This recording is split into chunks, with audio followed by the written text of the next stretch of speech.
Hello. नमो तस्स भगवतो अरहतो सम्मा संबुद्धस्स. नमो तस्स भगवतो अरहतो सम्मा संबुद्धस्स. नमो तस्स भगवतो अरहतो सम्मा संबुद्धस्स.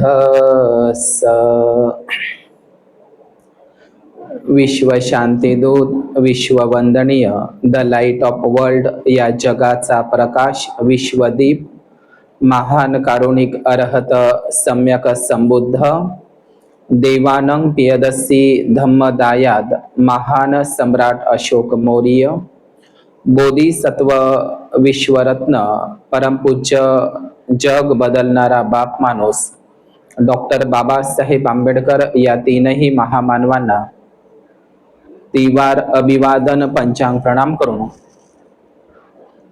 उपस्थित सर्व श्रद्धाशील संपन्न बौद्ध उपासक तसेच उपासिका यांच्या प्रती मंगलाची कामना करतो. त्याचप्रमाणे नोबेल ट्रूथ या यूट्यूब चॅनलचे सर्व दर्शक, उपासक, उपासिका यांच्या प्रती सुद्धा मंगलाची कामना करतो.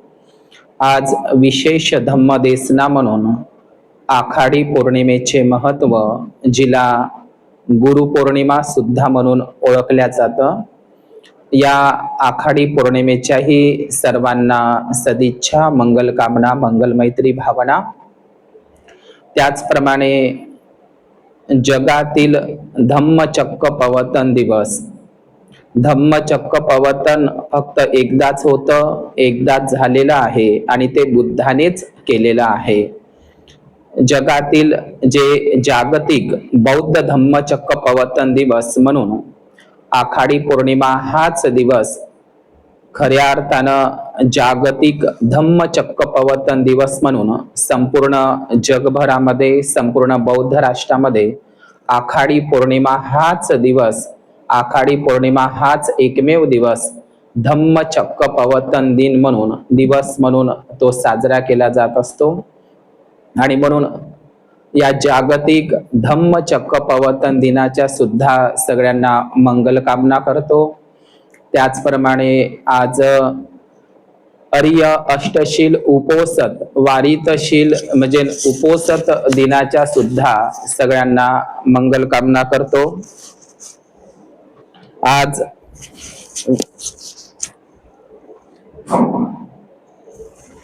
विशेष धम्मदेसना म्हणून आखाडी पौर्णिमेचं एक विशेष महत्व आहे.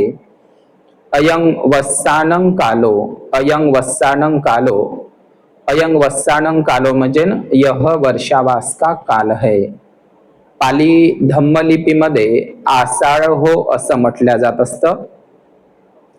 तर या नेहमीप्रमाणे बौद्ध धम्मामध्ये 12ही महिन्याच्या 12ही पौर्णिमा हेच खरे आपले सण उत्सव आहे.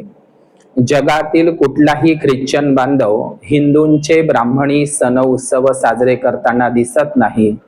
जगातील कुठलाही ख्रिश्चन मुस्लिम बांधव हिंदूंचे ब्राह्मणी सण उत्सव साजरे करताना दिसत नाही. तर बौद्धांनी ते का करावे? आमचे खरे सण 12 महिन्याच्या 12 पौर्णिमाच आहे, त्या पलीकडे आमचे कुठलेही सण उत्सव नाही. डॉक्टर बाबासाहेब आंबेडकर 22 प्रतिज्ञामध्ये असं म्हणतात, मी बौद्ध धम्माच्या विरुद्ध आणि विसंगत असे कोणतेच आचरण करणार नाही. आणि म्हणून आपण हा समतावादी, मानवतावादी, हा विश्व बंधुतावादी असा हा विश्व कल्याणकारी सद्धम्म याचा अंगीकार केल्याच्या नंतर आपला ब्राह्मणी धर्माशी काहीही संबंध राहिला नाही. ब्राह्मणी देवी देवतांशी, ब्राह्मणी रूढी प्रथा परंपरेशी, ब्राह्मणी सण उत्सवाशी आपल्या काहीही संबंध राहिलेला नाही. आज बुद्ध धम्मामध्ये प्रतिष्ठित होत असताना आपला नवा जन्म होत असतो, हे बाबासाहेबांनी 22 प्रतिज्ञामध्ये सांगितलेलं आहे. स्वातंत्र्याचा खऱ्या अर्थाने जाहीरनामा जो भगवान बुद्धांचा कालामसूत्र होता, त्याचप्रमाणे स्वातंत्र्याचा जाहीरनामा म्हणजे 22 प्रतिज्ञा आहे. या 22 प्रतिज्ञेचं पालन करणं हे सुद्धा अत्यंत महत्वाचं आहे. म्हणून आज आखाडी पौर्णिमेच्या निमित्तानं विशेष धम्मदेसना म्हणून आखाडी पौर्णिमेचं महत्व, त्यासोबतच आखाडी पौर्णिमा जिला गुरु पौर्णिमा म्हणतात, त्या गुरु पौर्णिमेचंही खरा गुरु कोण त्याचंही महत्व, आणि धम्मचक्र प्रवर्तन, जागतिक धम्मचक्र प्रवर्तन दिनाच्या सर्वांना सदिच्छा देतो. हाच या धम्मचक्र प्रवर्तन दिवसाला आपण आपल्या घराची खऱ्या अर्थाने रंगरंगोटी केली पाहिजे, तोरण पताका बांधल्या पाहिजे. आपल्या घरावर, आपल्या नवीन बुद्ध विहारावर सुद्धा धम्मध्वज फडकवला पाहिजे. खऱ्या अर्थाने आखाडी पौर्णिमा हाच खरा धम्मचक्र प्रवर्तन दिवस आहे. या धम्मचक्र प्रवर्तन दिवस खूप मोठ्या आनंदामध्ये, उत्साहामध्ये आपण साजरा केला पाहिजे. एखाद्या सणासारखा आपण हा धम्मचक्र प्रवर्तन दिवस, आखाडी पौर्णिमा दिवस हा साजरा केला पाहिजे. परंतु जगामध्ये जे धम्मचक्र प्रवर्तन दिवस म्हणून साजरा केला जातो, तो आखाडी पौर्णिमा म्हणूनच साजरा केला जात असतो, हे आपण लक्षात घेतलं पाहिजे. मी पुनश्च सांगतो की धम्मचक्र प्रवर्तन फक्त एकदाच होतं, एकदाच झालं आणि ते बुद्धाने केलेलं आहे. बोधिसत्व डॉक्टर बाबासाहेब आंबेडकरांनी जे केलं ते अनुवर्तन आहे, अनुप्रवर्तन आहे, धम्म दीक्षा आहे. बौद्ध धम्माची दीक्षा बाबासाहेबांनी दिलेला आहे. या बौद्ध धम्माला गतिमान केलेलं आहे, हे आपण लक्षात घेतलं पाहिजे.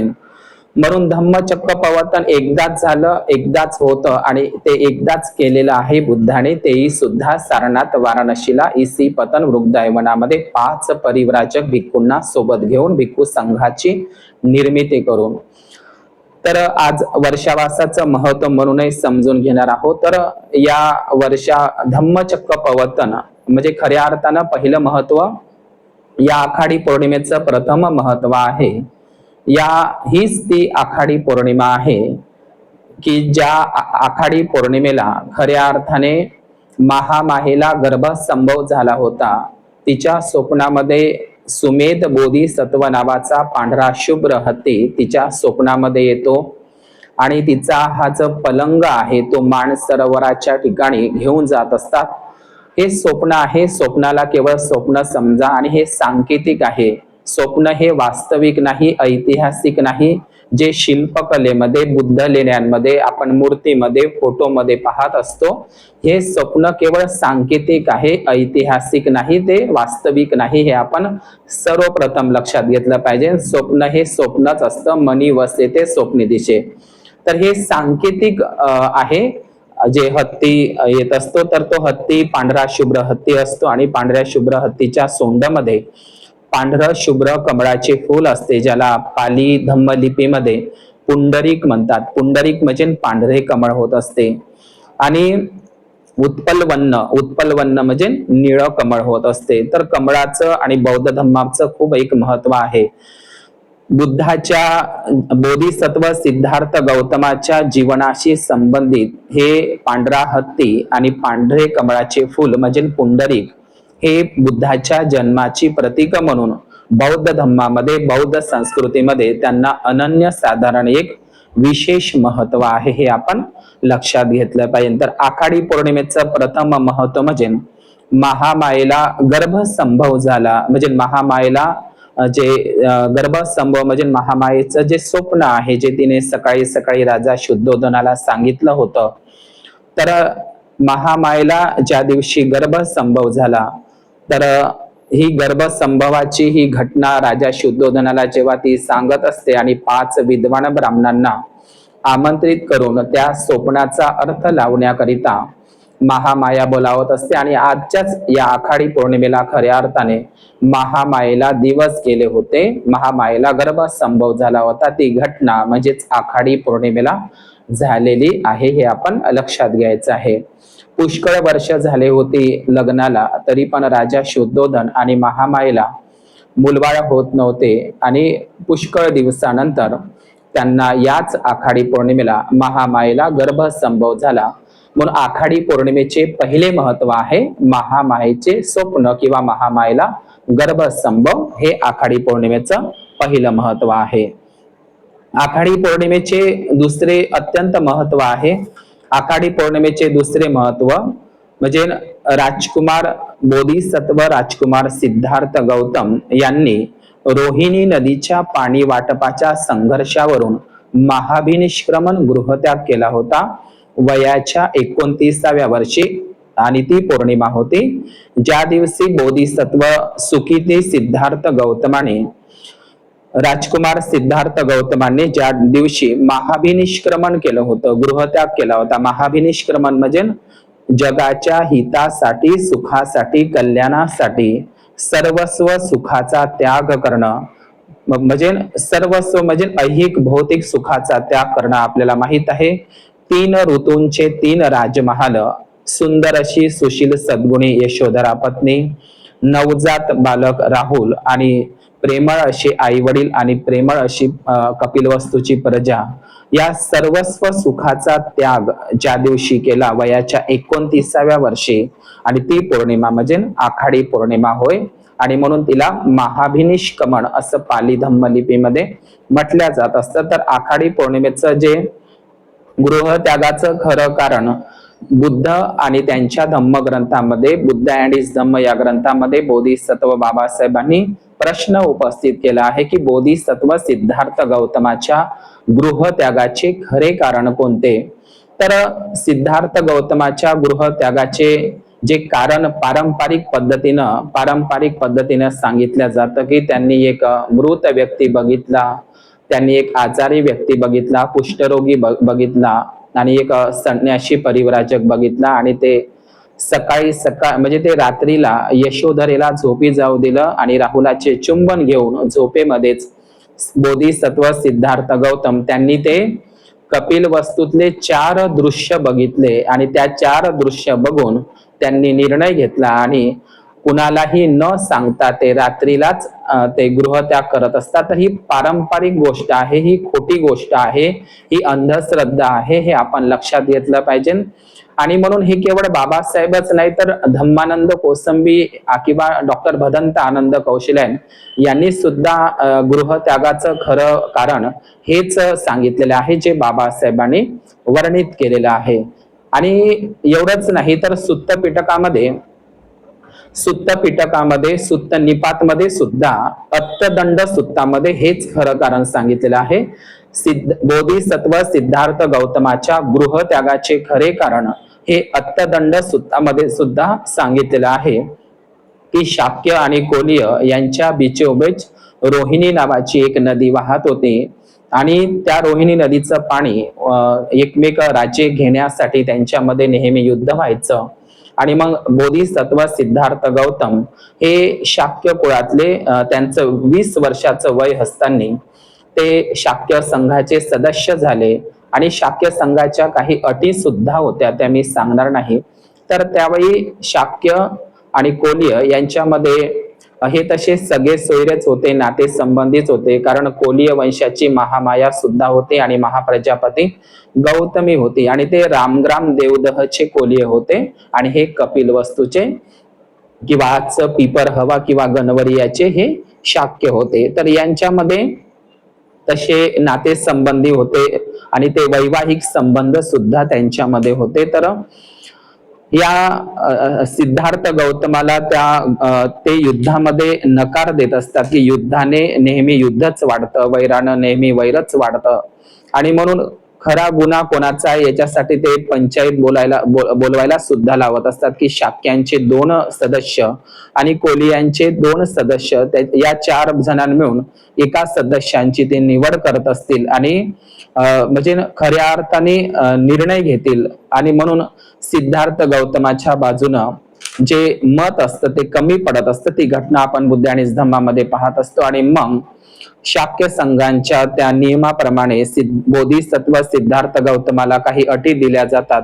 एकतर तुमच्या मालमत्तेवर जी काही मालमत्ता आहे त्याला बहिष्कृत किंवा ते जप्त करण्यात येईल किंवा निष्कासित करण्यात येईल. आणि दुसरं, एकतर मृत्यूदंड, देहदंडाची शिक्षा, नाहीतर युद्धामध्ये सहभाग घेणं.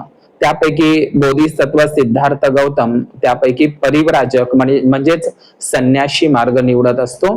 तर अशा पद्धतीनं हे जे अत्तदंड सुत्त आहे, रोहिणी नदीच्या पाणी वाटपाच्या संघर्षावरूनच खऱ्या अर्थानं बोधिसत्व सिद्धार्थ गौतम गृहत्याग करत असतात. ते पारंपरिक 4 दृश्य पाहून अजिबात नाही, हे आपण लक्षात घेतलं पाहिजे. आणि त्याला हेच नाही तर अत्तदंड सुत्तामध्ये सुद्धा तेच वर्णित केलेलं आहे की बोधिसत्व सिद्धार्थ गौतमाच्या गृहत्यागाचे खरे कारण रोहिणी नदीचा पाणी वाटपाचा संघर्ष आहे. तर वयाच्या 29व्या वर्षी आखाडी पौर्णिमेला स्वतःच्या चुलत भावाने महानामाने त्यांच्या हातात काशाय वस्त्र दिलं. भारद्वाजच्या कपिलवस्तूला असलेल्या भारद्वाजच्या आश्रमामध्ये त्यांनी परिव्राजक संन्याशाची दीक्षा घेतली आणि त्यावेळी त्यांचे आई वडील, स्वतः महाप्रजापती गौतमी, राजा शुद्धोधन, संपूर्ण प्रजा त्या ठिकाणी उपस्थित होती. आणि स्वतः आपली पत्नी यशोधरा यांची अनुमती घेऊन बोधिसत्व सिद्धार्थ गौतमाने दिवसाला, रात्रीला नाही दिवसालाच त्यांनी गृहत्याग महाभिनिष्क्रमण केला, हे आपण लक्षात घेतलं पाहिजे. अनोबा नदीमध्ये ते स्वतःचे केस काढून टाकत असतात आणि याच म्हणजे आखाडी पौर्णिमेला ते रात्रीला पळून नाही आणि ते 4 दृश्य पाहूनही नाही, तर रोहिणी नदीच्या पाणी वाटपाच्या संघर्षावरूनच आजच्याच आखाडी पौर्णिमेला वयाच्या 29व्या वर्षामध्ये ते जगाच्या कल्याणासाठी सर्वस्व सुखाचा त्याग करून ज्या पौर्णिमेला ते गृहत्याग करत असतात, ती पौर्णिमा म्हणजे आजचीच पौर्णिमा आखाडी पौर्णिमा होय, हे आपण लक्षात घेतलं पाहिजे. तर हे दुसरं पौर्णिमेचं कारण, महत्व. आणि तिसरं महत्व, बोधिसत्व सिद्धार्थ गौतम हे सम्यक संबुद्ध बनतात, अरहत बनतात आणि मग ते बोधगया उर्वेला या ठिकाणी ते 40 दिवसाचं अधिष्ठानामध्ये ज्ञान प्राप्ती झाल्याच्या नंतर हे जे मला सम्यक संबोधित ज्ञान प्राप्ती झाली आहे, हे सर्वप्रथम ज्ञान मी कुणाला द्यावे आणि कुणाला देऊ नये, द्यावे किंवा देऊ नये, तर या संदर्भामध्ये त्यांच्या मनामध्ये एक विषाद योग उत्पन्न होत असतो. आणि नंतर मग ते आपल्याला ब्रह्मसंपत्तीची कहाणी आपण बुद्ध आणि धम्मामध्ये ऐकत असतो. तर अशा प्रकारे हे बोधिसत्व सिद्धार्थ गौतम सम्यक संबुद्धत्व प्राप्त केल्याच्या नंतर ते बोधगया उर्वेलाला सोडतात आणि नंतर ते गंगा नदीच्या किनारी वाराणसी, जिला काशी किंवा बनारसही म्हणतात, तर त्या ठिकाणी सारनाथच्या इसी पतन मृगदाय वनामध्ये जे जातक कथांमध्ये निग्रोध जातक कथा, जी गर्भिणी हरणीची जी जातक कथा आपण पाहत असतो, तर ते इसी पतन मृगदाय वनामध्येच ज्या ठिकाणी निग्रोध जातक कथा ज्या इसी पतन मृगदाय वनची आहे, तर त्याच ठिकाणी बोधिसत्व हे सम्यक संबुद्ध बोधगया उर्वेलावरून सारनाथला येत असतात. इसी पतन मृगदाय वनामध्ये, मृगदाय वन म्हणजे ज्या ठिकाणी हरणांची जास्तीत जास्त संख्या आहे, मृग म्हणजे हरणांचं वन आहे, ज्या ठिकाणी हरणांची अधिकाधिक संख्या आहे, तर त्या ठिकाणी इसी पतन, इसी म्हणजे इसी हा शब्द पाली शब्द आहे, इसीलाच संस्कृत भाषेमध्ये ऋषी म्हणतात. तर इसी पतन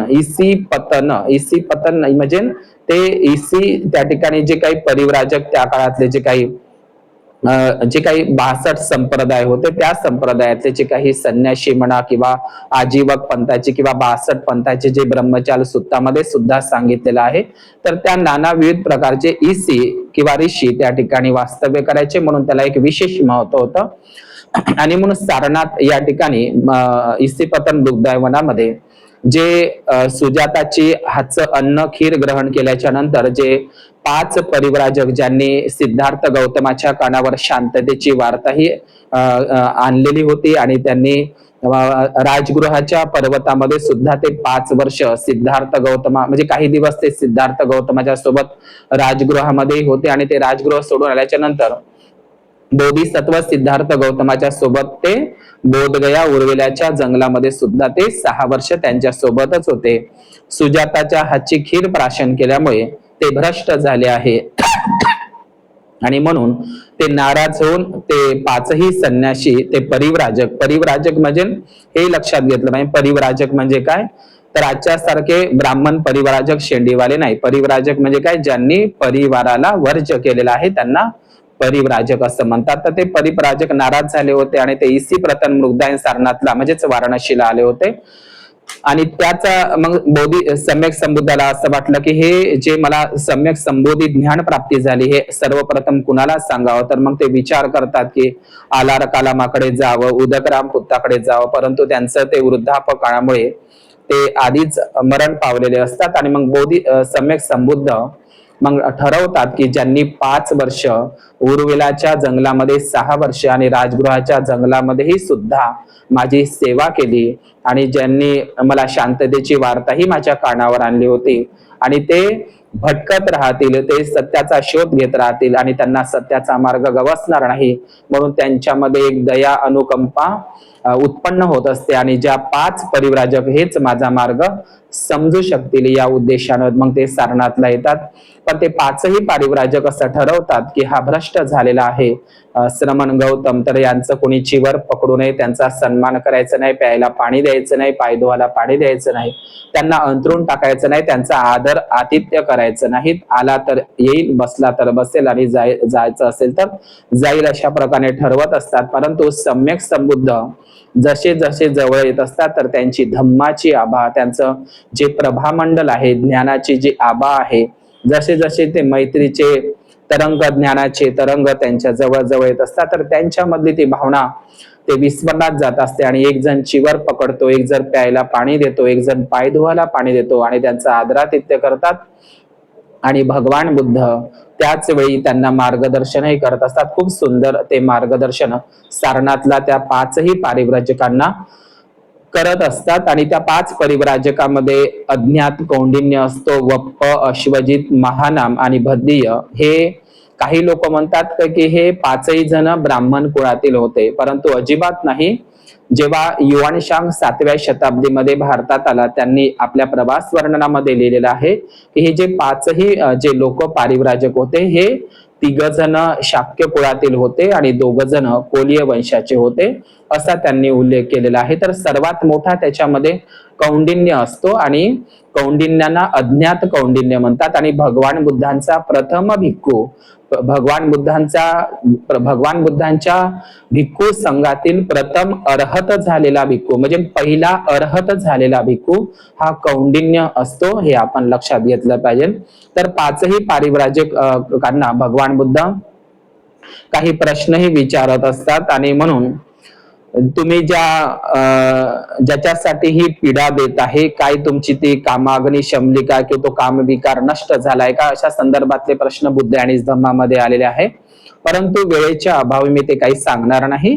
परंतु आखाडी पौर्णिमेचं एक थोडक्यात महत्व म्हणून या ठिकाणी सांगत आहोत. तर मग सम्यक संबुद्ध त्यांना सद्धम्माचा उपदेश करत असतात, म्हणजे त्या ठिकाणी धम्मचक्क पवतन करत असतात. धम्मचक्क पवतन सुत्ताचा आणि अनंत लखन सुत्ताचा उपदेश तथागत सम्यक संबुद्ध हे त्या ठिकाणी सारनाथ इसी प्रतन मृगदायवनामध्ये देत असतात.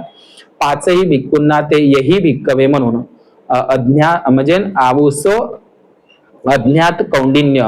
तर हा अज्ञात कौंडिन्य भिक्खूंचे पहिल्यांदा लाईट लागत असते. लाईट लागणं म्हणजे त्यांना पहिल्यांदा भगवान, म्हणजे 5ही जणांना कळतो, परंतु सर्वात आधी मात्र भगवान बुद्धांचा हा सद्धम्म खऱ्या अर्थाने पहिल्यांदा पटकन जर कोणाच्या लक्षात येत असतो तर तो म्हणजे अज्ञात कौंडिन्याच्या, आणि हाच कौंडिन्य अर्हत पदाला सुद्धा जात असतो. तर हे भगवान बुद्धांच्या भिक्खू संघातला पहिला अर्हत भिक्खू म्हणजे कौंडिन्य आहे.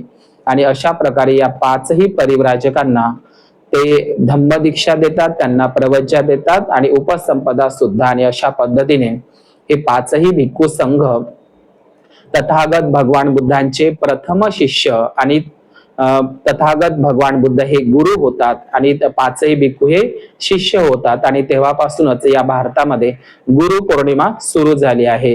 या जगाला गुरु मिळाला, म्हणजे याच गुरु पौर्णिमेला, याच आखाडी पौर्णिमेला या जगाला, केवळ भारतालाच नाही तर या जगाला विश्वगुरु, जगद्गुरु बुद्धाच्या रूपामध्ये प्राप्त झाला, सद्गुरु प्राप्त झाला, जगद्गुरु, विश्वगुरु बुद्धाच्या रूपामध्ये आखाडी पौर्णिमेला झाला. आणि हा गुरु हा शब्द जरी तुम्हाला वाटत असेल, काही लोक म्हणतात गुरु शिष्य परंपरा बौद्ध धम्मामध्ये नाही, परंतु गुरु शिष्य परंपरा जरी काही लोक विरोध जरी करत असले, जरी भगवान बुद्धांनी सांगितलं की धम्म आणि विनय हाच माझा खरा वारसदार आहे, उत्तराधिकारी आहे, परंतु हेही लक्षात घेतलं पाहिजे की आज ब्राह्मणी धर्मामध्ये जे काही गुरु पौर्णिमा साजरी केल्या जाते, ते गुरु हा शब्द मुळात पाली शब्द आहे आणि गुरु या शब्दाला पाली भाषेमध्ये शास्ता म्हणतात. शास्ता म्हणजेच गुरु होत असते.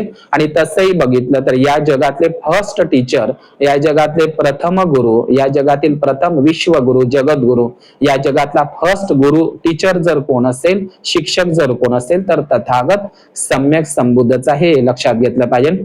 बुद्धाला मार्गदाताही म्हणतात, शास्ताही म्हणतात, सद्गुरु आणि जगद्गुरु ह्या सगळ्या बुद्धांच्याच पदवी आहे. तर आपण एक गोष्ट प्रथम लक्षात घेतली पाहिजे की याच आखाडी पौर्णिमेला, जी गुरु पौर्णिमा म्हणून ब्राह्मणी धर्मामध्ये साजरी होते, तर बुद्धांच्याच रूपामध्ये या जगाला, या संपूर्ण विश्वाला बुद्धाच्याच रूपामध्ये गुरु प्राप्त झाला आणि त्या गुरुला हे 5 शिष्य प्राप्त झाले आणि तेव्हापासूनच गुरु पौर्णिमा ही भारतामध्ये साजरी होत असते. तर या आखाडी पौर्णिमेला तथागत भगवान बुद्धांनी धम्मचक्र प्रवर्तन गतिमान केलेलं होतं आणि अशा पद्धतीनं गुरु शिष्य परंपरा ही जी नंतर ब्राह्मणवाद्यामध्ये समाविष्ट झालेली आहे, हे आपण लक्षात घेतलं पाहिजे. तर या आखाडी पौर्णिमेचं हे तिसरं महत्व आहे की तथागत सम्यक संबुद्धांनी जे या जगाला 5 भिक्खूंना परिव्राजक भिक्खू बनवून आपल्या भिक्खू संघाची निर्मिती सुद्धा,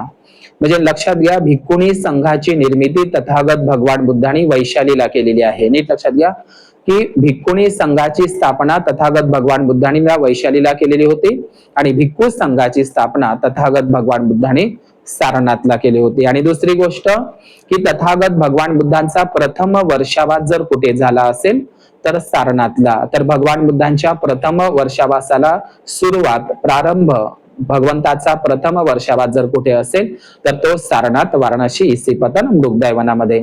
तथागत सम्यक संबुद्धाचा शेवटचा वर्षावास जर कुठे झाला असेल तर तो वैशालीच्या महावन कुटागार शालेमध्ये, हे आपण ध्यानात घेतलं पाहिजे.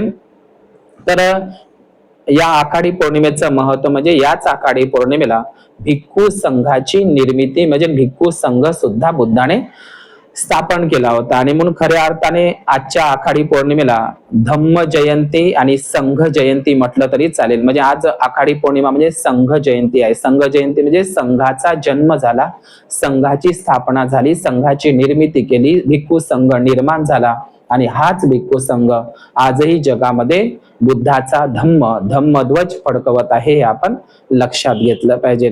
तर या आखाडी पौर्णिमेला भिक्खू संघ स्थापना दिवस म्हणून सुद्धा ओळखलं जातं. याच आखाडी पौर्णिमेला धम्मचक्र प्रवर्तन दिवसही सुद्धा आहे. या धम्मचक्र प्रवर्तन दिवसाला आपण आखाडी पौर्णिमा धम्मचक्र प्रवर्तन दिवस म्हणून साजरा केला पाहिजे, जो बुद्धाचा धम्मचक्र प्रवर्तन दिवस आहे. आज आपण पाहत असतो की सम्राट अशोकाचे काही सुत्त आहे, चक्रवर्ती सुत्त आपण सुत्त पिटकामध्ये पाहत असतो. तर धम्मचक्रवर्ती जे म्हणत असतो आपण, चक्रवर्ती कोणाला म्हणतात, तर जे आर्य अष्टांगिक मार्गाचं अवलंबन करून जो आपलं शासन, धम्मानुशासन, अनुशासन चालवतो, तर त्यालाच चक्रवर्ती राजा म्हणतात. चक्रवर्ती राजा फक्त सम्राट अशोकांनाच म्हटलं जातं. तर चक्रवर्ती म्हणजे कोण, तर चक्रवर्ती म्हणजे काय, जो धम्माचं जे चक्र आहे, म्हणजे धम्मावर आधारित असलेलं धम्मानुशासन, म्हणजे जे 8 आर्याचं जे चक्र आहे, आर्य अष्टांगिक मार्गावर आपलं राज्य धम्मानुशासन चालवत असतो, अशा राजालाच चक्रवर्ती राजा म्हणत असतात. हे आपण लक्षात घेतलं पाहिजे की पाली शब्द आहे धम्मचक्र प्रवर्तन. प्रवर्तन आणि प्रवर्तन म्हणजेच काय, तर परिवर्तन, क्रांती, बदल, रिव्होल्युशन बाबासाहेबांच्या भाषेमध्ये. तर ही धम्मक्रांती आहे. जगाच्या इतिहासामध्ये रक्ताचा एकही थेंब न सांडू देता जगात अशी रक्तविहीन क्रांती बुद्धाची झालेली आहे. तर ही रक्तविहीन क्रांती म्हणजेच धम्मचक्र प्रवर्तन आहे. म्हणूनच तुकडोजी महाराजांनी म्हटलेलं आहे की हाती न घेता तलवार, बुद्ध राज्य करी जगावर, त्याशी एकची कारण प्रचार व प्रसार प्रभावशाली. तर भगवान बुद्धांनी बिना शस्त्रानं हे धम्मचक्र प्रवर्तन गतिमान केलं आणि अशा पद्धतीने आजही हे धम्मचक्र सतत फिरत आहे जगामध्ये. म्हणून तुझेच धम्मचक्र हे फिरे जगावरी, असं आपण म्हणत असतो. तर जागतिक धम्मचक्र प्रवर्तन दिवस म्हणजे आखाडी पौर्णिमा होय, हे आपण लक्षात घेतलं पाहिजे. जगातील सर्व बौद्ध बांधव याच आखाडी पौर्णिमेला धम्मचक्र प्रवर्तन दिवस म्हणून साजरा करतात. घराची रंगरंगोटी करतात, घरी तोरण पताके बांधतात, अष्टशील उपोषताचं पालन करतात आणि ते दिवसभर ध्यान धारणेमध्ये आणि आर्य मौनामध्ये राहत असतात पती पत्नी सहित. तर अशा पद्धतीनं हे आखाडी पौर्णिमेचं आणखी एक महत्व आहे. आखाडी पौर्णिमेचं एक तिसरं महत्व, आणखी महत्व म्हणजे आखाडी पौर्णिमेलाच भगवान बुद्धाने आपल्या प्रथम वर्षावासाला सुरुवात केलेली होते. आखाडी पौर्णिमेचं आणखी एक महत्व म्हणजे या आखाडी पौर्णिमेलाच राहुलाचाही जन्म झाला असं उल्लेख आहे आणि खूप कमी लोकांना माहित आहे बौद्ध साहित्यामध्ये की याच आखाडी पौर्णिमेला बुद्धाच्याच कालखंडामध्ये अवंती आणि उज्जैनचा अवंतीचा किंवा महिष्मती उज्जैन किंवा अवंती महाजनपदाचा बुद्धाच्याच काळातला बुद्धाचा जो राजा होता राजा चंड प्रज्योत, या राजा चंड प्रज्योताचा सुद्धा म्हणजे अवंती उज्जैनचा बुद्धिस्ट राजा बुद्धाच्याच काळातला राजा चंड प्रद्योत, या राजा चंड प्रद्योताचा राज्याभिषेक ज्या दिवशी झाला ती पौर्णिमा सुद्धा आखाडी पौर्णिमाच होती, हे आपण लक्षात घेतलं पाहिजे. तर हे आहे आखाडी पौर्णिमेचं एक महत्व. तर 12ही महिन्याच्या 12ही पौर्णिमा हेच खरे बौद्धांचे सण उत्सव आहे आणि ह्या प्रत्येक 12ही महिन्याच्या 12ही पौर्णिमा बुद्धाच्या जीवनाशी संबंधित आहे, निगडित आहे, हे आपण ध्यानात घेतलं पाहिजे. तर या आखाडी पौर्णिमेच्या सोबतच गुरुपौर्णिमेच्या याच आखाडी पौर्णिमेला बुद्धाच्या रूपामध्ये या जगाला गुरु प्राप्त झाला आणि हे 5 भिक्खूंच्या रूपामध्ये हा संघ प्राप्त झाला. तर हे शास्ता हा सम्यक संबुद्ध हा मार्गदाता गुरु, या मार्गदाता गुरुने ज्या सारनाथचं एक विशेष महत्व आहे की सारनाथ म्हणजेच काय, तर सारनाथ म्हणजे याच सारनाथ म्हणजे काय, तर ज्या ठिकाणी भगवान बुद्धाने आपल्या धम्माचा प्रथम सार म्हणजे आपल्या धम्माचा प्रथम उपदेश, प्रथम प्रवचन, आपल्या धम्माचा पहिल्यांदा सार ज्या ठिकाणी कथन केला म्हणून त्याला सारनाथ म्हणतात. नाथ हा शब्दच मुळातच पाली आहे.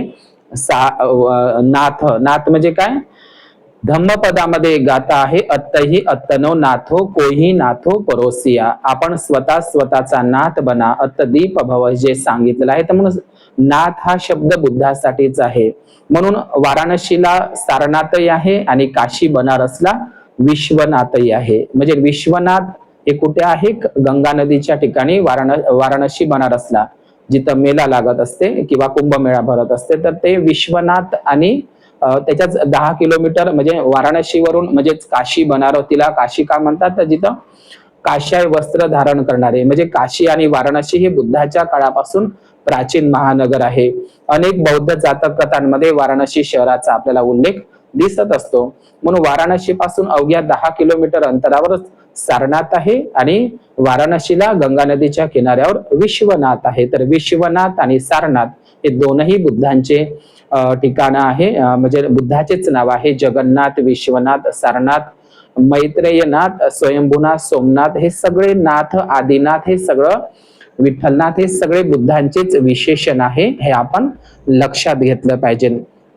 तर भगवान बुद्धांनी सारनाथ वाराणसीचीच निवड का केली, तर वाराणसी याला सुद्धा एक वैभव आहे की या वाराणसीला आणि सारनाथला, हे सारनाथ ठिकाण म्हणजे भगवान बुद्धांचं अत्यंत महत्वाचं ठिकाण आणि भगवान बुद्धांनी प्रथम वर्षावास याच सारनाथला सुरू केला होता. या सारनाथलाच जे महान सम्राट अशोकांनी धम्मराजिका महास्तूप आणि धम्मस्तंभ अशोक स्तंभ त्या ठिकाणी उभारला होता.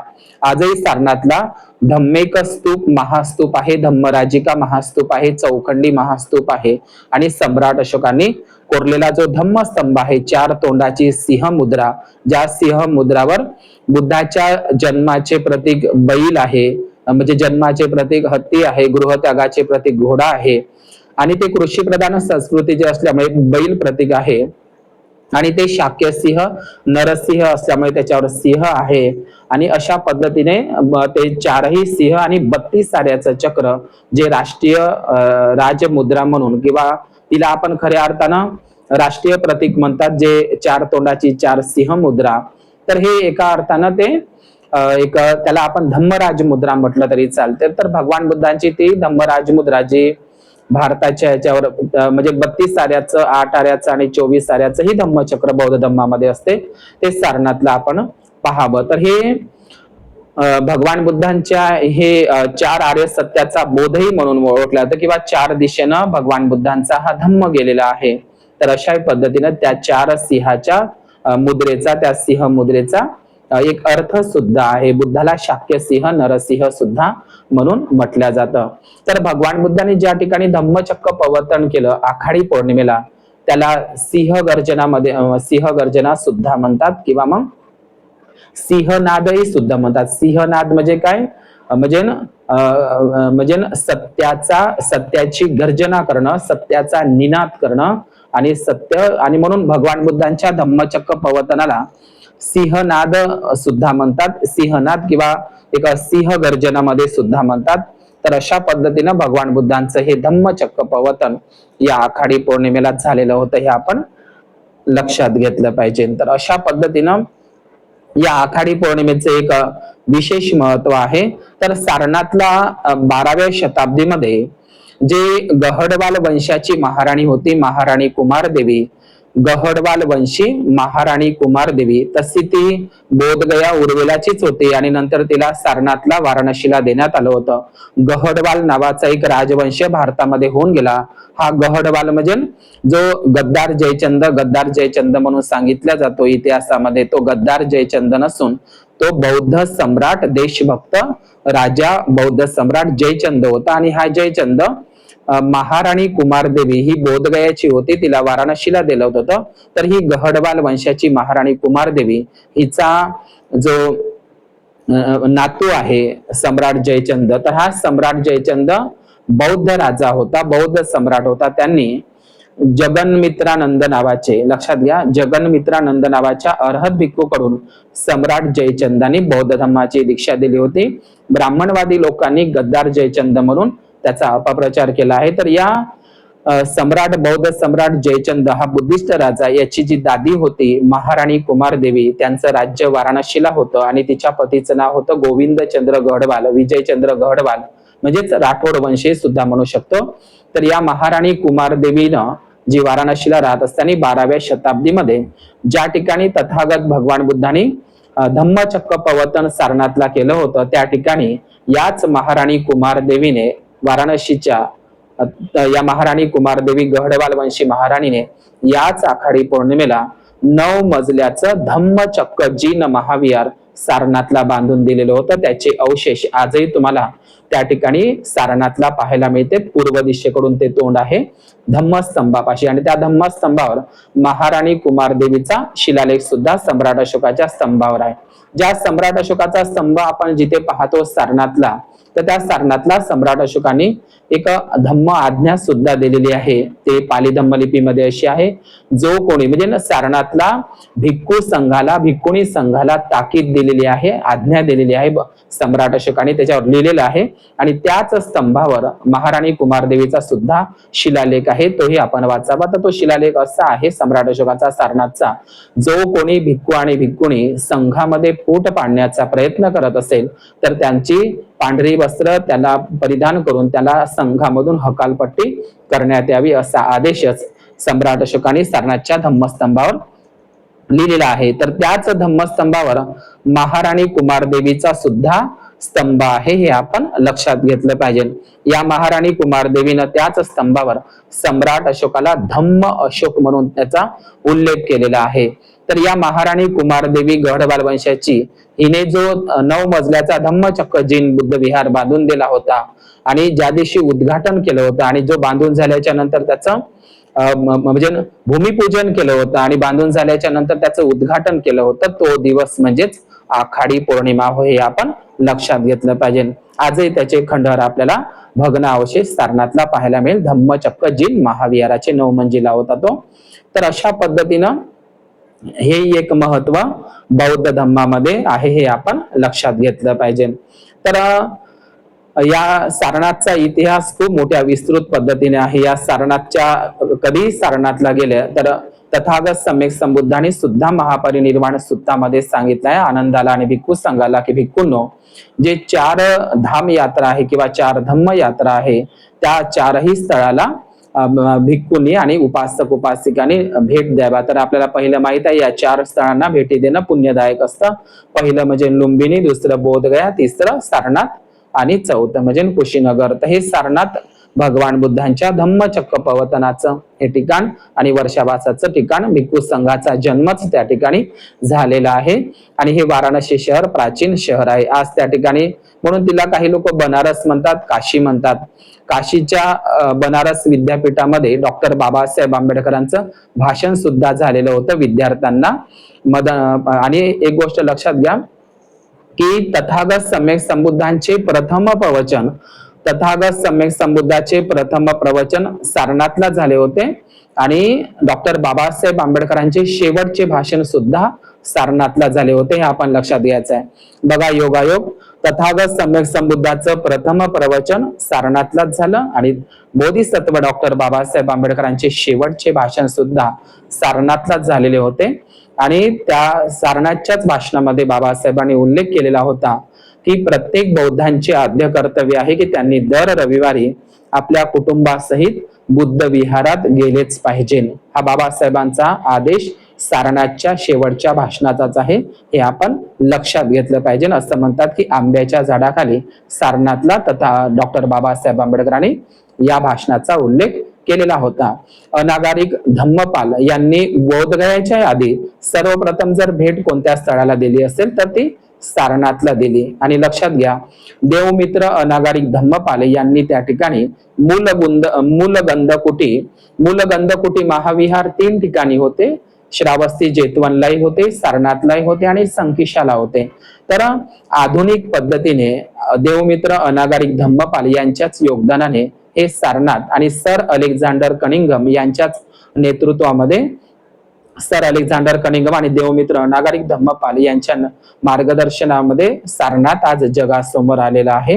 या सारनाथच्या कितीतरी विटा, त्यांचे भग्नावशेष, मूलगंधकुटी महाविहार असो, धम्मचक्र महाविहार असो किंवा धम्मेक स्तूप असो, चौकंडी स्तूप असो, जेवढे काही महास्तूप, बुद्धाच्या मूर्त्या, स्ट्रक्चर होते, खांब होते, हे सगळेच्या सगळे ज्या काशीच्या, बनारसच्या, गंगा घाटच्या ब्राह्मणानं तिचे सगळे बौद्ध महाविहारांचे अवशेष, विटा, धम्मराजिक स्तूपांच्या विटा हे सगळं त्यानं नेऊन त्या ठिकाणी ते ब्राह्मणांनी बांधलेलं होतं. लक्षात घ्या. आणि त्याचप्रमाणे वाराणसीचं महत्व हे आहे की संत कबीराचा जन्म आणि संत रविदासाचा जन्मही वाराणसीलाच झालेला आहे.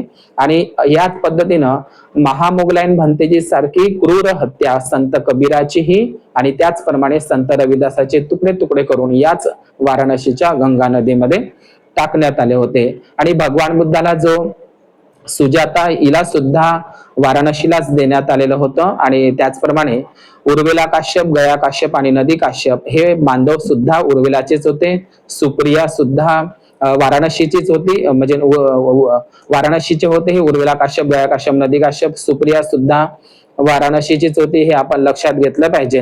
आणि या वाराणसीचा जातक कथांमध्ये खूप असा उल्लेख आहे. तर आज ज्या काशीला जे ठिकाण काशी का म्हणतात, तर जे काशी वस्त्र धारण करणाऱ्या भिक्खू संघावरूनच त्याला काशी हे नाव पडलेलं आहे. तर वाराणसी, काशी आणि बनारस हे प्राचीन बौद्ध स्थळ आहे ज्या ठिकाणी ज्ञानवापीचा जो मुद्दा चालू आहे.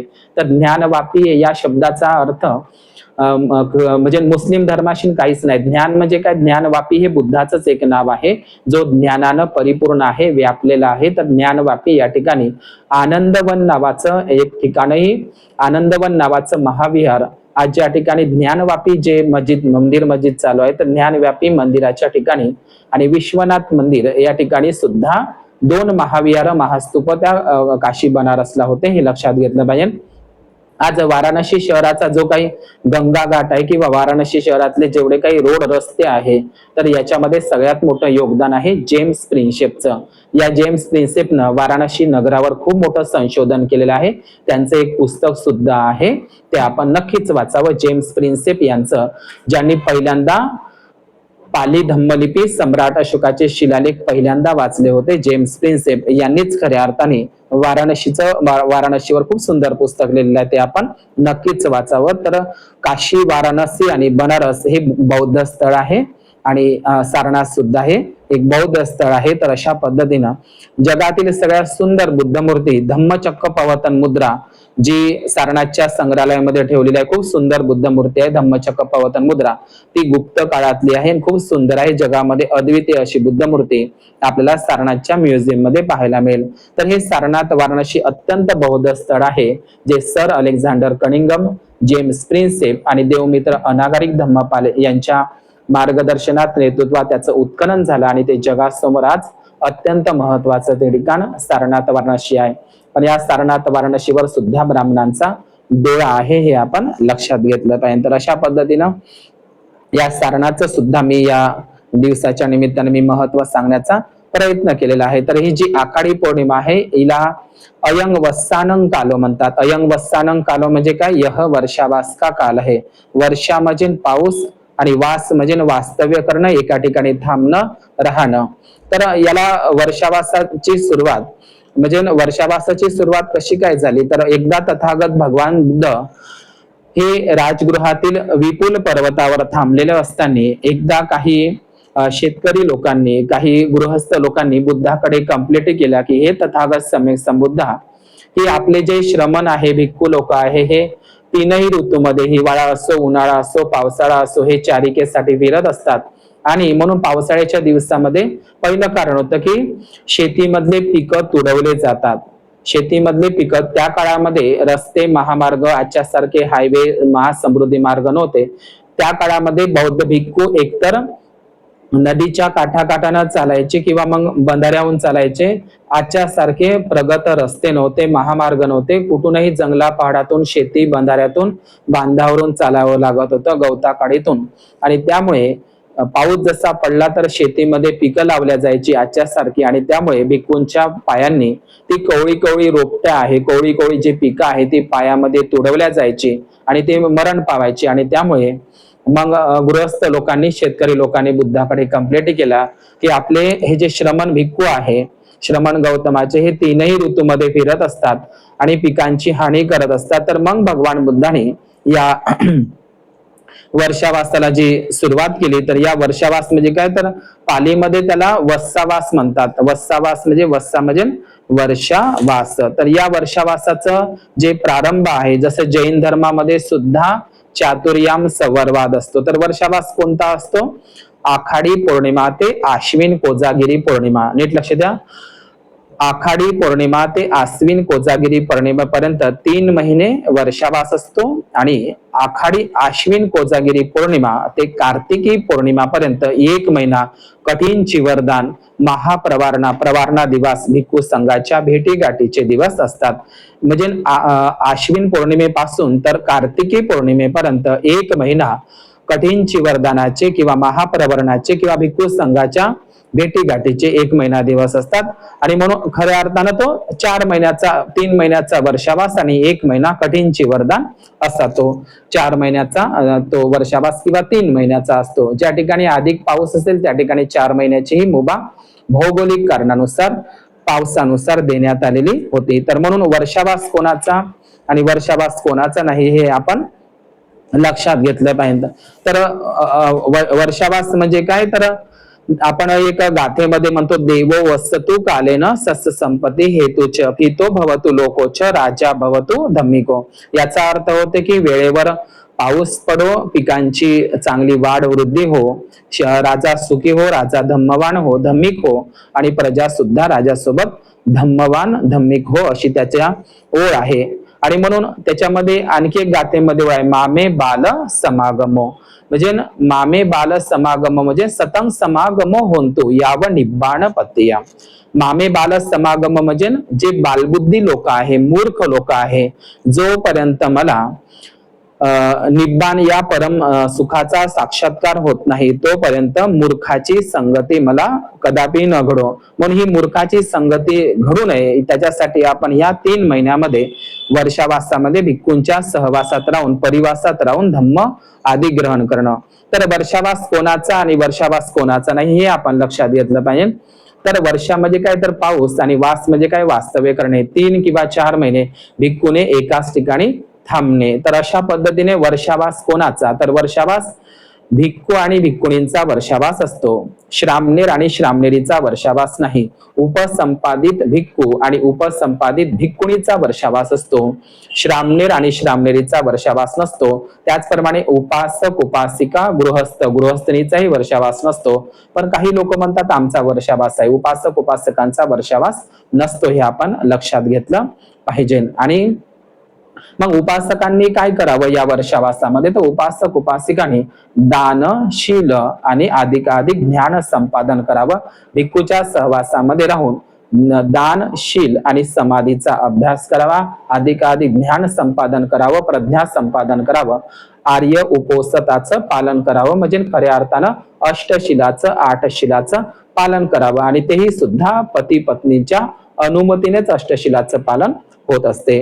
आणि म्हणून आज आखाडी पौर्णिमेच्या अष्टशिलाच्याही अष्टशील दिवस असते. महिन्यातून एक अष्टमी 2 अष्टमी 1 अमावस्या आणि 1 पौर्णिमा हे अष्टशिलाचे दिवस असतात. आणि म्हणून बौद्ध धर्मामध्ये मी पुन्हा सांगतो की बौद्ध धर्मामध्ये उपवास नसतो उपोसत असतं. उपवास नावाचा शब्द आपण डोक्यामधून काढून टाकला पाहिजे. बौद्ध धर्मामध्ये उपवास नसतो. मग जर उपवास असेल तर मग उपवासाचे फराळ आहे. मग उपवासाला हे खायचं का उपवासाला ते खायचं. तर उपवास नावाचा शब्द बौद्ध साहित्यामध्ये नाही. पौर्णिमेचा उपवास अष्टमीचा उपवास वर्षावासाचे उपवास नावाचा शब्द नाही. उपोसत आहे. अष्टशील उपोसत वारितशील म्हणतात. 8 शील ग्रहण करायचे असतात. पानातिपाता अदिन्न दाना आणि अब्रह्मचर्या मुसावादा सुरामेरय आणि विकाल भोजना आणि नच्च गीत वादित विसुक दसन माला गंध विलेपन धारण मंडन विभूषण ठाणा वेरमणी आणि उच्च सैना महासैना असे 8 शिलाचं ग्रहण करायचं असतं. आणि म्हणून हे अष्टशील धारण करणं अत्यंत गरजेचं आहे. आणि म्हणून या अष्टशिलाचं पालन आपण पती पत्नीनं केलं पाहिजे. आणि मग लक्षात घ्या अष्टशिलाचं पालन तेव्हाच होऊ शकतं जर एखाद्या कुटुंबामध्ये दोघही पती पत्नी शिलानुचारी असेल, दोघही पती पत्नी उपासक उपासिका असेल तर तिथे काही अडचण येत नाही. परंतु एखाद्या कुटुंबामध्ये पत्नी ही अष्टशिलाचं धारण करणारी असली परंतु पतीचा विरोध असेल तर तिथं कलह उत्पन्न होण्याची शक्यता आहे. कधी कधी कुठल्या कुटुंबामध्ये पती हा अष्टशील धारण करणारा असतो पण पत्नी ती तिची बुद्ध धम्म संघावर निष्ठा नसते, श्रद्धा नसते, ती धम्म मार्गावर नसते. त्यामुळे ती विरोध करण्याची शक्यता असते. आणि म्हणून एखाद्या पतीला जर असं वाटत असेल की मला अष्टशील धारण करायचं आहे या वर्षावासाच्या कालावधीमध्ये तर त्याने आपल्या पत्नीची अनुमती घेतली पाहिजे. किंवा आपल्या एखाद्या पत्नीला असं वाटत असेल की मला अष्टशील धारण करायचं आहे, 8 शिलाचं पालन या वर्षावासामध्ये भिक्खू संघाच्या परिवासामध्ये राहून करायचं आहे तर तिने आपल्या पतीची अनुमती घेतली पाहिजे. दोघही पती पत्नी असेल तर त्या ठिकाणी अष्टशिलाचं पालन होऊ शकतं. तर अष्टशील पालन करणं म्हणजेच काय तर अष्टशील पालन करणं म्हणजे पती पत्नीने अब्रह्मचर्याचं पालन केलं पाहिजे. म्हणजे शारीरिक सहवास न करता ब्रह्मचर्याचं पालन करावं. 3 महिने बहीण भावासारखं राहिलं पाहिजे असंही त्याचा अर्थ आहे. म्हणजे बहीण भावासारखं जीवन व्यतीत केलं पाहिजे उपासक उपासिकांनी हे आपण लक्षात घेतलं पाहिजे. तर पती पत्नीची अनुमती असल्याशिवाय एकमेकांची अनुमती असल्याशिवाय अष्टशील होऊ शकत नाही. आपण बौद्ध साहित्यामध्ये उत्तरानंद माताची कहाणी ऐकली असेल.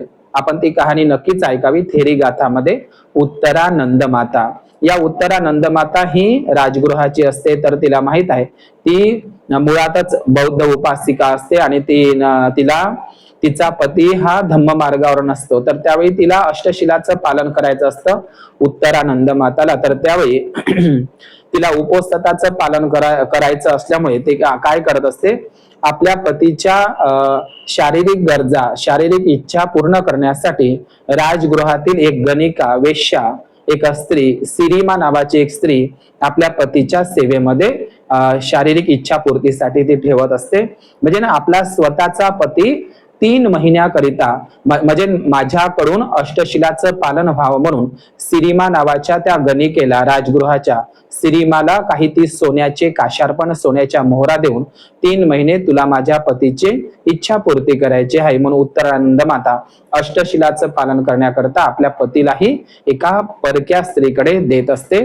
ती आपण कहाणी उत्तरानंद माताची ऐकली असेल. तर हे अष्टशिलाचं पालन करणं अत्यंत महत्वाचं आहे, हे आपण लक्षात घेतलं पाहिजे. अष्टशील म्हणजेच काय, तर अष्टशील म्हणजे काय, तर आपण एखाद्या सिनेमामध्ये आपण पाहत असतो की एखादी स्त्री, तिचा हिरो जर मरण पावला तर तिच्या अंगावर पांढरी साडी असते, नाकामध्ये, कानामध्ये, गळ्यामध्ये, हातामध्ये, पायामध्ये, बोटामध्ये, उंगलीमध्ये, तिच्या कपाळावर कुठल्याही प्रकारचा एकही सोन्याचा दागिना अलंकार नसतो, कुठल्याही प्रकारचा भडक मेकअप नसतो, गंध, पावडर, लाली, लेपन काही नसतं.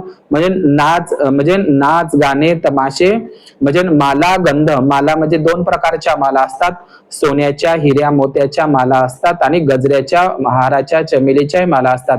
सुगंधित माला आणि सोन्याच्या, हिरा मोत्याच्याही माला न घालणं, मेकअप न करणं, विलेपन, लेपन म्हणजे काय, कुठल्या प्रकारचा लेप न लावणं, गंध, पावडर, टिकली, कुठल्याही प्रकारचा आपल्या अंगावर आभूषण, दागदागिना, अलंकार न घालणं, मंडन म्हणजे शरीराला मडवणं, आभूषण न वापरणं याला म्हणत असतात. तर आपण ब्राह्मणी धर्मामध्ये पाहिलं असेल की एखादी सती म्हणजे एक स्त्री होती, केशवपन नावाची स्त्री होती. म्हणजे एखादी स्त्री जर विधवा झाली तर तिला पांढरी साडी, तिच्या आपण सिनेमामध्ये बघा हिंदू धर्मामध्ये, तर ते अनागारिका पद्धती आहे बौद्ध धर्माची, पण काही ब्राह्मणी लोकांनी ती म्हणजे आपण पाहिलं असेल की एखाद्या हिंदू धर्मामध्ये त्या काळामध्ये आपण सिनेमामध्ये पाहतो की जर एखादी हिरो मरण पावला किंवा एखादी स्त्री, तिचा पती मरण पावला तर तिच्या अंगावर कुठल्याही प्रकारचे दागदागिने नाही, मेकअप नाही, तिला कुठल्याही मंगल उत्सव कार्यामध्ये नाही, तिच्या अंगावर रंगीत साडी नाही, पांढरी साडी घालूनच ती राहत होती. तर ही परंपरा बुद्धिस्ट परंपरा आहे, अनागारिकाची परंपरा आहे. नंतर ब्राह्मणवाद्यांनी ती विधवा स्त्रीला देऊन टाकलेली आहे. आता विधवा स्त्री म्हणजे काय, तर जिच्या अंगावर कुठल्याही प्रकारचं दागदागिने नाही, तिचा आणि ती साधं राहत असते, तर ही विधवा जीवन पद्धती म्हणजेच अनागारिका पद्धती होती. उपवासात पालन करणाऱ्या स्त्रीचा तो मेकअप होता. नंतर ब्राह्मणांनी बघा किती विकृत केलेला आहे, तर हे आपण लक्षात घेतलं पाहिजे. ही बुद्धिस्ट परंपरा होती आणि म्हणून आजही ब्राह्मणी धर्मामध्ये वडील किंवा आई मरण पावल्याच्या नंतर केस दान करत असतात, परंतु आखाडी पौर्णिमेला अनेक उपासक उपासिका बौद्ध राष्ट्रामध्ये आपली मुलं आणि मुली दान करत असतात, हे आपण लक्षात घेतलं पाहिजे. तर ज्याप्रमाणे एखादी विधवा स्त्री राहत असते त्याच पद्धतीनं आपण अंगावर कुठल्याही प्रकारचा भडक मेकअप, नाच गाणे, तमाशे, चाडी, चुगली, रंगीबिरंगी पाहणं, अश्लील पाहणं याच्यापासून आपण दूर राहिलं पाहिजे, हे भगवान बुद्धांनी सांगितलेलं आहे. तर हे जीवन जगणं म्हणजे उपवासाचं खऱ्या अर्थानं पालन करणं होय. आणि खास करून आपण उपवासाचं जर पालन करत असेल आणि निंदा, चाडी, चुगली करत असेल तर त्याला काहीही अर्थ राहत नाही. आणि म्हणून उपवास धारण करणं म्हणजेच खऱ्या अर्थानं ते एक प्रकारचे 8 शिलाचं पालन करणं असतं. बुद्ध आणि त्याच्या धम्मग्रंथामध्ये सुद्धा बाबासाहेबांनी लिहिले आहे. आपण बारीक जर वाचलं तर उपवासाचं महत्व बुद्ध आणि त्याच्या धम्मग्रंथातही बाबासाहेबांनी वर्णित केलेलं आहे. काय लिहितात बाबासाहेब, उपवासात व्रत धारण करावे, भिक्खू संघाला यथायोग्य पाणी आणि अन्न दान करावे असं बाबासाहेबांनी अष्टशिलाच्या संदर्भात बुद्ध आणि त्याच्या धम्मग्रंथामध्ये वर्णित सुद्धा केलेलं आहे. म्हणून पती जिवंत असून सुद्धा विधवा स्त्री सारखं राहणं, मेकअप न करणं, साधी जीवन जगणं म्हणजेच एकूण ते 8 शील आहे. भिक्खूला एकूण 10 शील असतात आणि अष्टशील धारण करणाऱ्यांना 8 शील असतात. म्हणून ते भिक्खू आणि भिक्खुनी बनण्याची एक पूर्व तयारी आहे. अष्टशील महिन्यातूनच का 4दा दिलं जातं, वर्षावासातच का घेतलं जातं अष्टशील, तर ते भिक्खू आणि भिक्खुनी म्हणजे आम्ही अष्टशील का धारण करावं, पंचशील पुरेसं नाही का? पंचशीलच तर पाळणं होत नाही, पंचशील पाळणंच तर किती कठीण आहे. बुद्धाने पंचशील दिलं तर हे अष्टशील कशासाठी, असाही काही लोक प्रश्न करत असतात. हे पंचशीलच तर पुरेसं आहे, पंचशील दिल्याच्या नंतर अष्टशिलाची काय गरज आहे, असे काही लोक प्रश्न विचारतात. तर अष्टशील कशासाठी गरजेचं आहे, बुद्धाने ते का दिलेलं आहे, आणि ती प्रोसेस आहे भिक्खू आणि भिक्खुनीचं चित्त उत्पन्न होण्यासाठी, ती पूर्वतयारी आहे. भिक्खू आणि भिक्खुनी बनण्याचं मनात उत्पन्न होण्याची ती पूर्वतयारी आहे, ते मानस उत्पन्न होण्याची ती पूर्वतयारी म्हणजे अष्टशील आहे, 8 शिलाचं पालन करणं आहे, न की उपवास पकडणं. तर हे अष्टशील म्हणजे काय, भिक्खूंपेक्षा भिक्खुनी जे 10 शिलामध्ये 10 शील धारण करून भिक्खू आणि भिक्खुनी बनतात, तर 8 शील म्हणजे काय, 2 स्तर कमी आहे, 2 स्तर कमी आहे, 2 स्तर कमी आहे.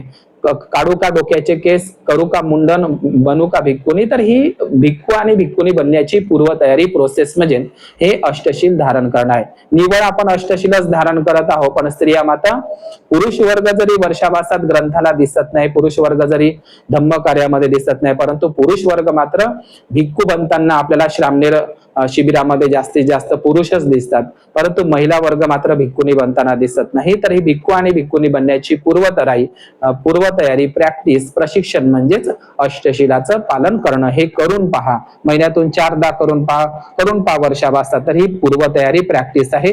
असंच बुद्धाने हे अष्टशील दिलेलं नाही. आणि अष्टशिलाचं पालन केल्यावर आपल्या मनामध्ये सकारात्मकता होते, मैत्री, मुदिता आणि 4 ब्रह्मविहारामध्ये आपण विचरण केलं पाहिजे.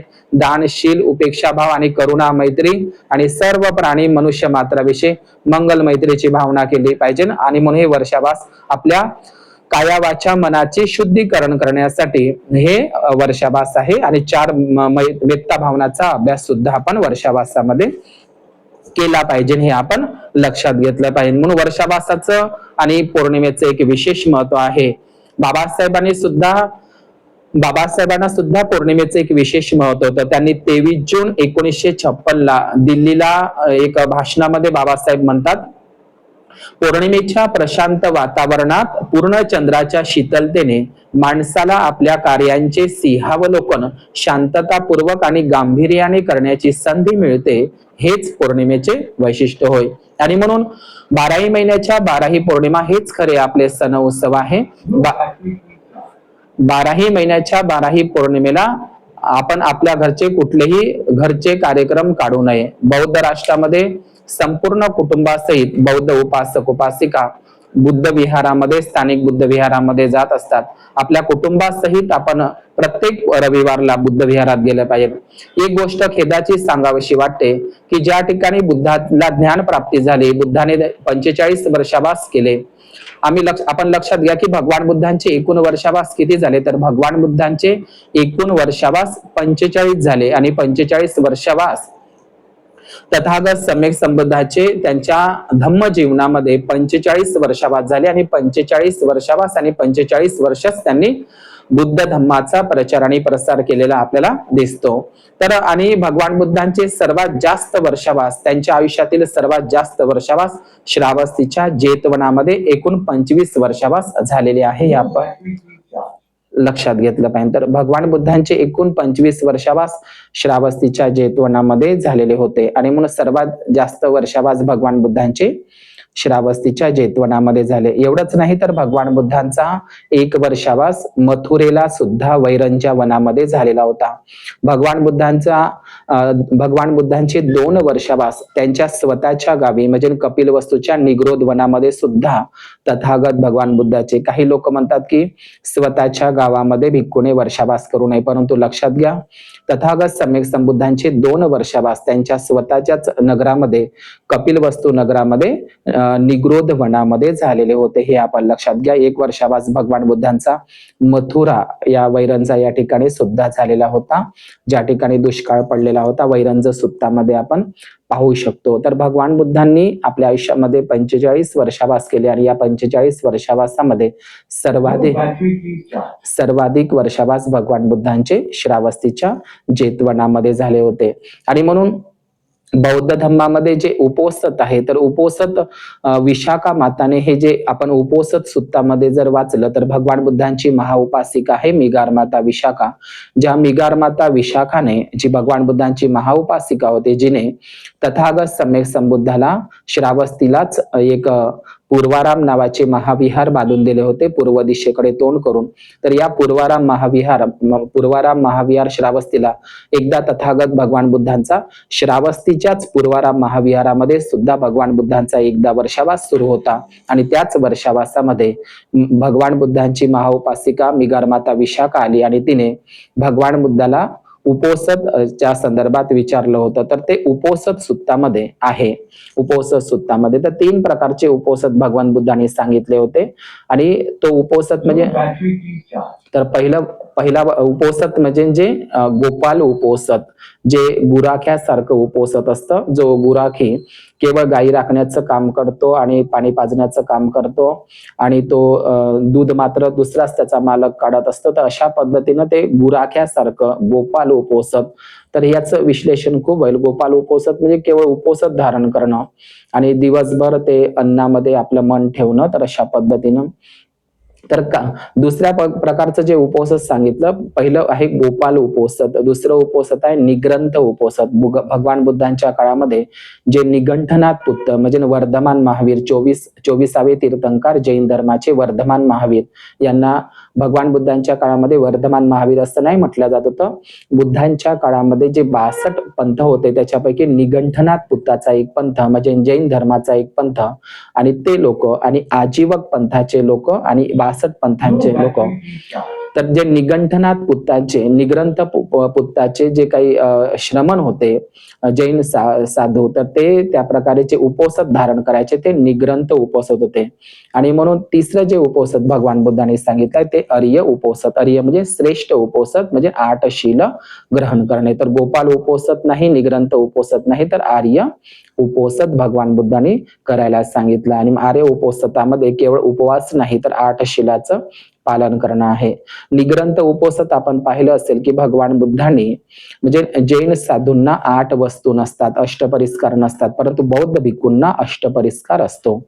जैन साधू हे हातातच जेवण करतात, डोक्याचे दाढीचे मिशीचे केस ते हातानं चोपडत असतात, त्यांना पाणी गाळण्याचं वस्त्र नसते, वस्त्र नसते, चिवर नसते, अंतर्वास नसते, संघाटी नसते, वस्त्रसाटिका नसते, सुई दोरा नसते, भिक्षापात्र नसते आणि त्यांच्याकडे ह्या 8 वस्तू नसतात, त्यांच्याकडे अष्टपरिस्कार नसतात. आणि म्हणून बौद्ध धर्मामध्ये बुद्धाने अष्टपरिस्कार दिलेला आहे. म्हणून जे निग्रंथ उपोसत धारण करणारे जे निग्रंथ साधू आहे त्यांच्याकडे 8 वस्तू नसतात, म्हणजे अष्टपरिस्कार नसतात, चतुपरिस्कार नसतात, हे लक्षात घेतलं पाहिजे. बौद्ध धर्मामध्ये याच वर्षावासात आपण कठीण चिवरदान केलं पाहिजे, भिक्खू संघाला भोजन दान दिलं पाहिजे, दानादी कर्म केले पाहिजे. वर्षावासामध्ये आपण भिक्खूला औषधीचं दान केलं पाहिजे, म्हणजे भैषज्य दान केलं पाहिजे, चिवर दान केलं पाहिजे. म्हणून वस्त्रसाटिका दिवस म्हणून सुद्धा भिक्खूला एक्स्ट्रा चिवर.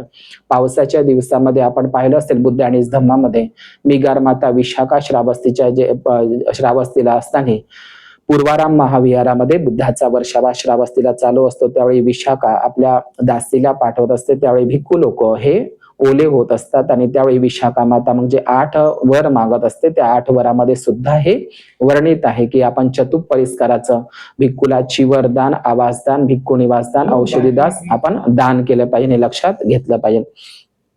तर वर्षावासाचं कारण म्हणजे काय, तर पहिलं कारण होतं की वर्षावासामध्ये पिकं तुडवल्या जात होती आणि दाट गवतांवर भिक्खू संघाचे पावलं पडायचे आणि भिक्खू संघाला सर्पदंश व्हायचा, सर्पाने सुद्धा मृत्यू व्हायचा. तर आपण पाहिलं असेल खंदपरित्त सुत्तामध्ये एका भिक्खूला सर्पदंश झाला होता, तो वर्षावासामध्ये झालेला होता.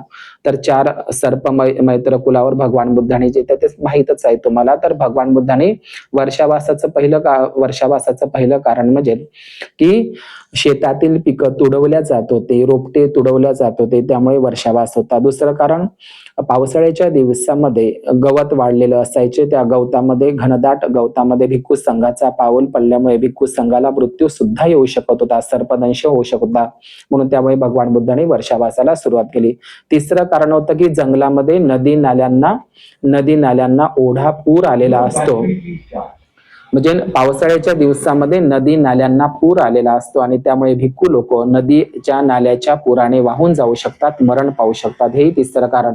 चौथं कारण होतं की भिक्खू संघ हा पावसामध्ये जर फिरला तर त्यांचे चिवरं ओले होतात आणि ओले चिवरं जर अंगावर जास्त वेळ राहिले तर ते आजारी पडू शकतात आणि ते मृत्युमुखी पडू शकतात. आणि त्या काळामध्ये महामार्ग नसल्यामुळे भगवान भिक्खू संघाला त्या काळामध्ये जे काही जंगलातील वाघ असेल, सिंह असेल, या हिंस्र प्राण्यांचा अटॅक सुद्धा भिक्खू संघावर होऊ शकतो. हे भौगोलिक कारण लक्षात घेऊन तथागत भगवान बुद्धाने वर्षावासाला प्रारंभ केला होता. आणि आजही जगामध्ये वर्षावास केवळ भारतापुरताच नाही तर वर्षावास हा संपूर्ण जगभर साजरा होत असतो. आणि ही वर्षावासाची परंपरा ही बुद्धिस्ट परंपरा जी सारनाथ पासून सुरू झाली, बुद्धाने ते सुरू केली. आणि म्हणून हा वर्षावासाचा हा उत्सव जगातील सर्वात मोठा उत्सव आणि अधिक महिना 3 ते 4 महिना हा वर्षावास असतो. आणि ही वर्षावासाची प्राचीन बुद्धाची परंपरा आजही जगामध्ये सुरू आहे. बुद्धाने सुरू केलेली ही जागतिक वर्षावासाची अधिकाधिक कालावधीचा हा उत्सव, वर्षावासाचा हा उत्सव, उपोसताचा हा उत्सव, ही जागतिक बुद्धाची ही वर्षावासाची प्राचीन परंपरा, ही बुद्धाची प्राचीन परंपरा वर्षावासाची आजही जगामध्ये सुरू आहे, हे लक्षात घ्या. तर सुरुवातीला भिक्खू लोक वर्षावास एखाद्या नैसर्गिक गुफांमध्ये दगडांच्या म्हणजे नैसर्गिक गुफांमध्ये करायचे किंवा झाडांच्या फांदींच्या मातींच्या कुट्या बांधून ते वर्षावास करायचे किंवा रुक्खं मूलगत तोवा किंवा ते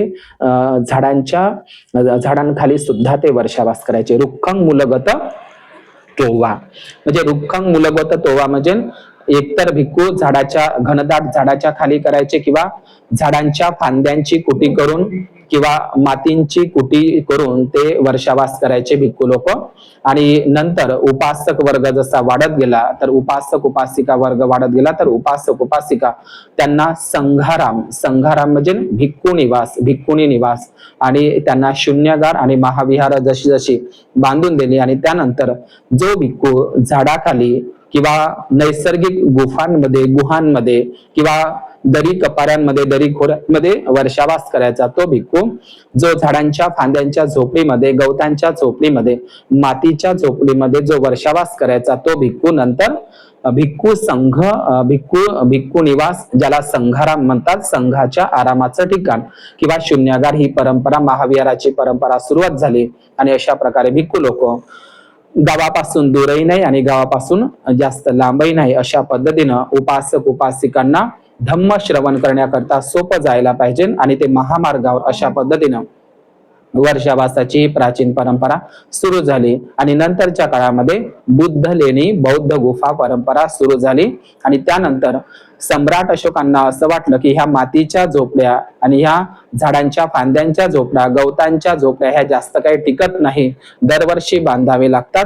आणि मग सम्राट अशोकांनी जे दीर्घकाळ टिकेल अशा पद्धतीच्या बुद्ध लेण्याची संकल्पना पहिल्यांदा मगध प्रांतामध्ये, उत्तर प्रदेशात म्हणजे मगध देशामध्ये, जे बोधगयापासून 35 किलोमीटर आहे, जहानाबाद जिल्हा, बराबर बुद्धलेणी, जगातील पहिली बुद्धलेणी सम्राट अशोक मौर्य आणि दशरथ मौर्य त्यांचा पणनातू यांनी जगातली पहिली बुद्धलेणी हे बिहार राज्यामध्ये जहानाबाद जिल्ह्यामध्ये, त्या बुद्धलेणीचं नाव आहे लोमहंसिक बुद्धलेणी किंवा ते नागार्जुनी पहाडी बुद्धलेणी किंवा तिला बराबर बुद्धलेणी म्हणतात. म्हणून जगातील पहिली बुद्धलेणी आहे. जगातील पहिली बुद्धलेणी सम्राट अशोकांनी उत्तर भारतामध्ये कोरली. महान सम्राट अशोक मौर्य आणि दशरथ मौर्य राजांनी या दोघांनी मिळून भिक्खूंच्या वर्षावासासाठी जी आजीवन टिकावी, चिरकाल टिकावी म्हणून त्यांनी बुद्धलेणी म्हणजे वारंवार भिक्खू लोकांना कुट्या बांधाव्या लागतात आणि त्या नष्ट होतात.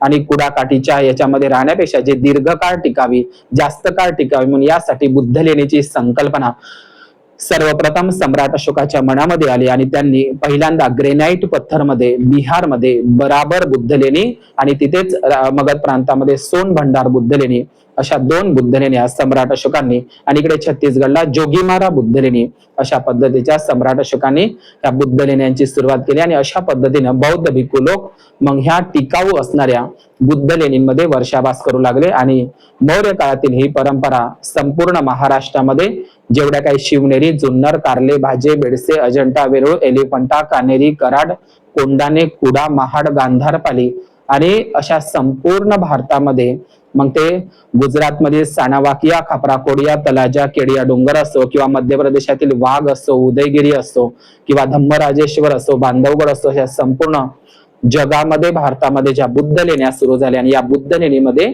मग बौद्ध भिक्खू लोक वर्षावास करायला लागले. आणि आजही ती परंपरा चालू आहे. या बुद्ध लेण्या केवळ वर्षावासाचे ठिकाण नव्हते, तर ह्या बुद्ध लेण्या एक प्रकारे बौद्ध धम्माचे प्रचार प्रसार केंद्र होते. एक प्रकारे ते बौद्ध विद्यापीठच होते.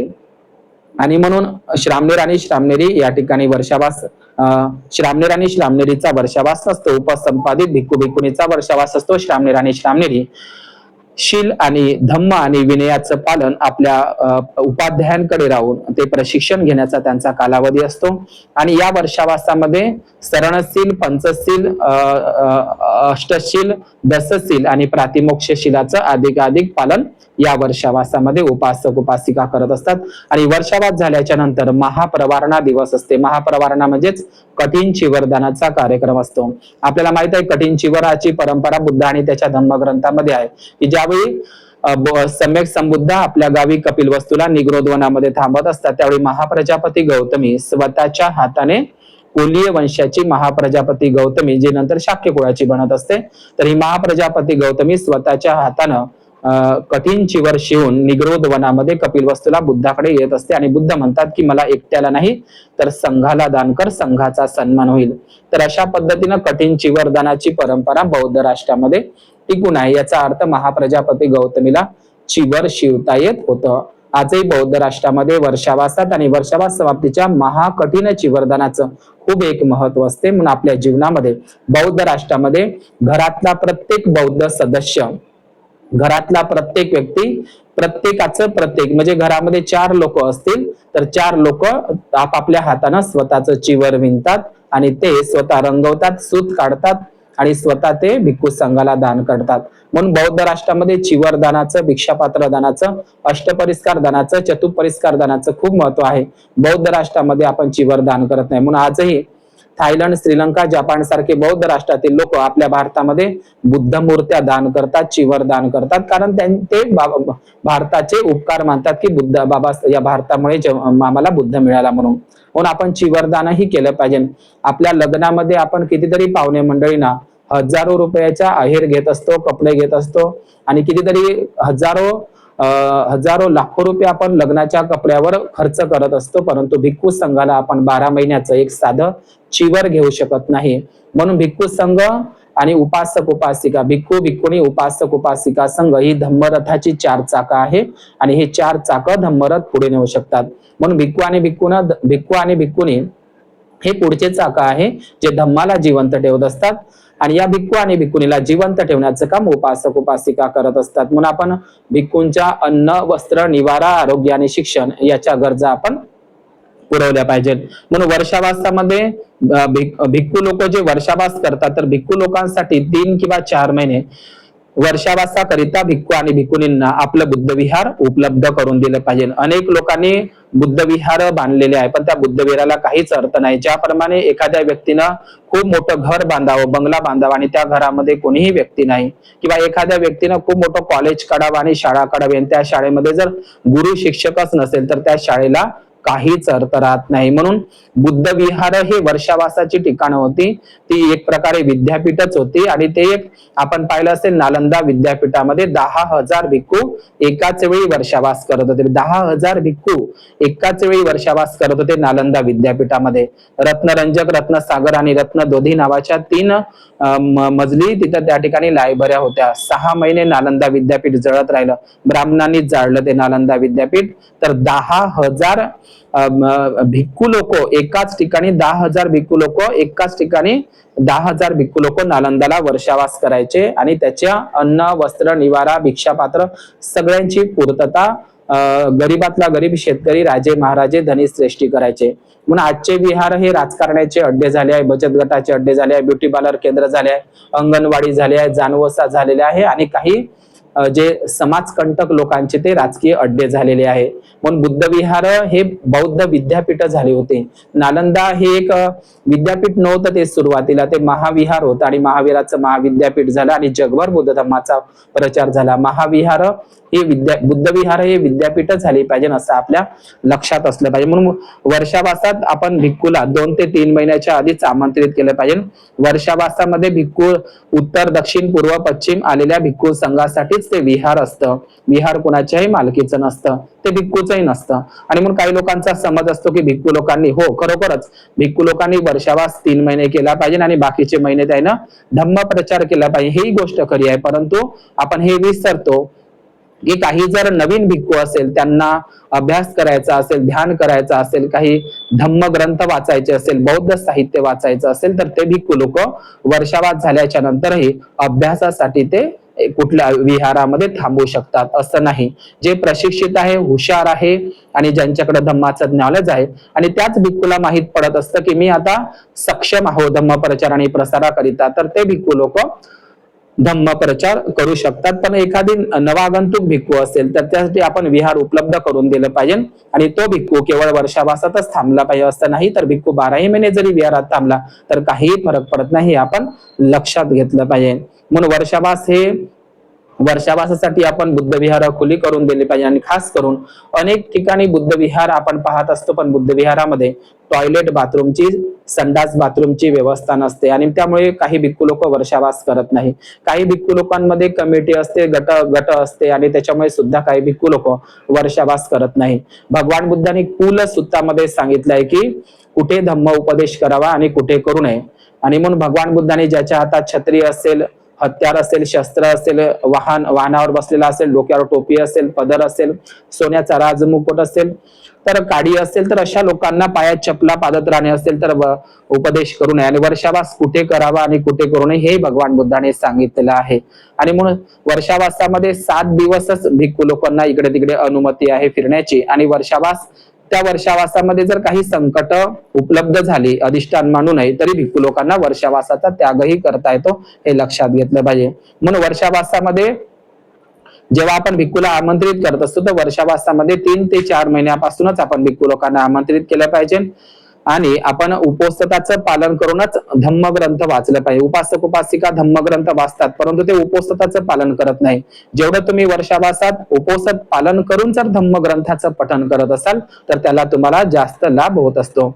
आणि म्हणून ग्रंथ घाई गडबडीत वाचू नका. बुद्ध आणि धम्म असो, भारतीय संविधान असो, मिलिंद प्रश्न असो, धम्मपद असो, कोणतेही धम्म साहित्य असो, आपण ते घाई गडबडीत वाचू नये.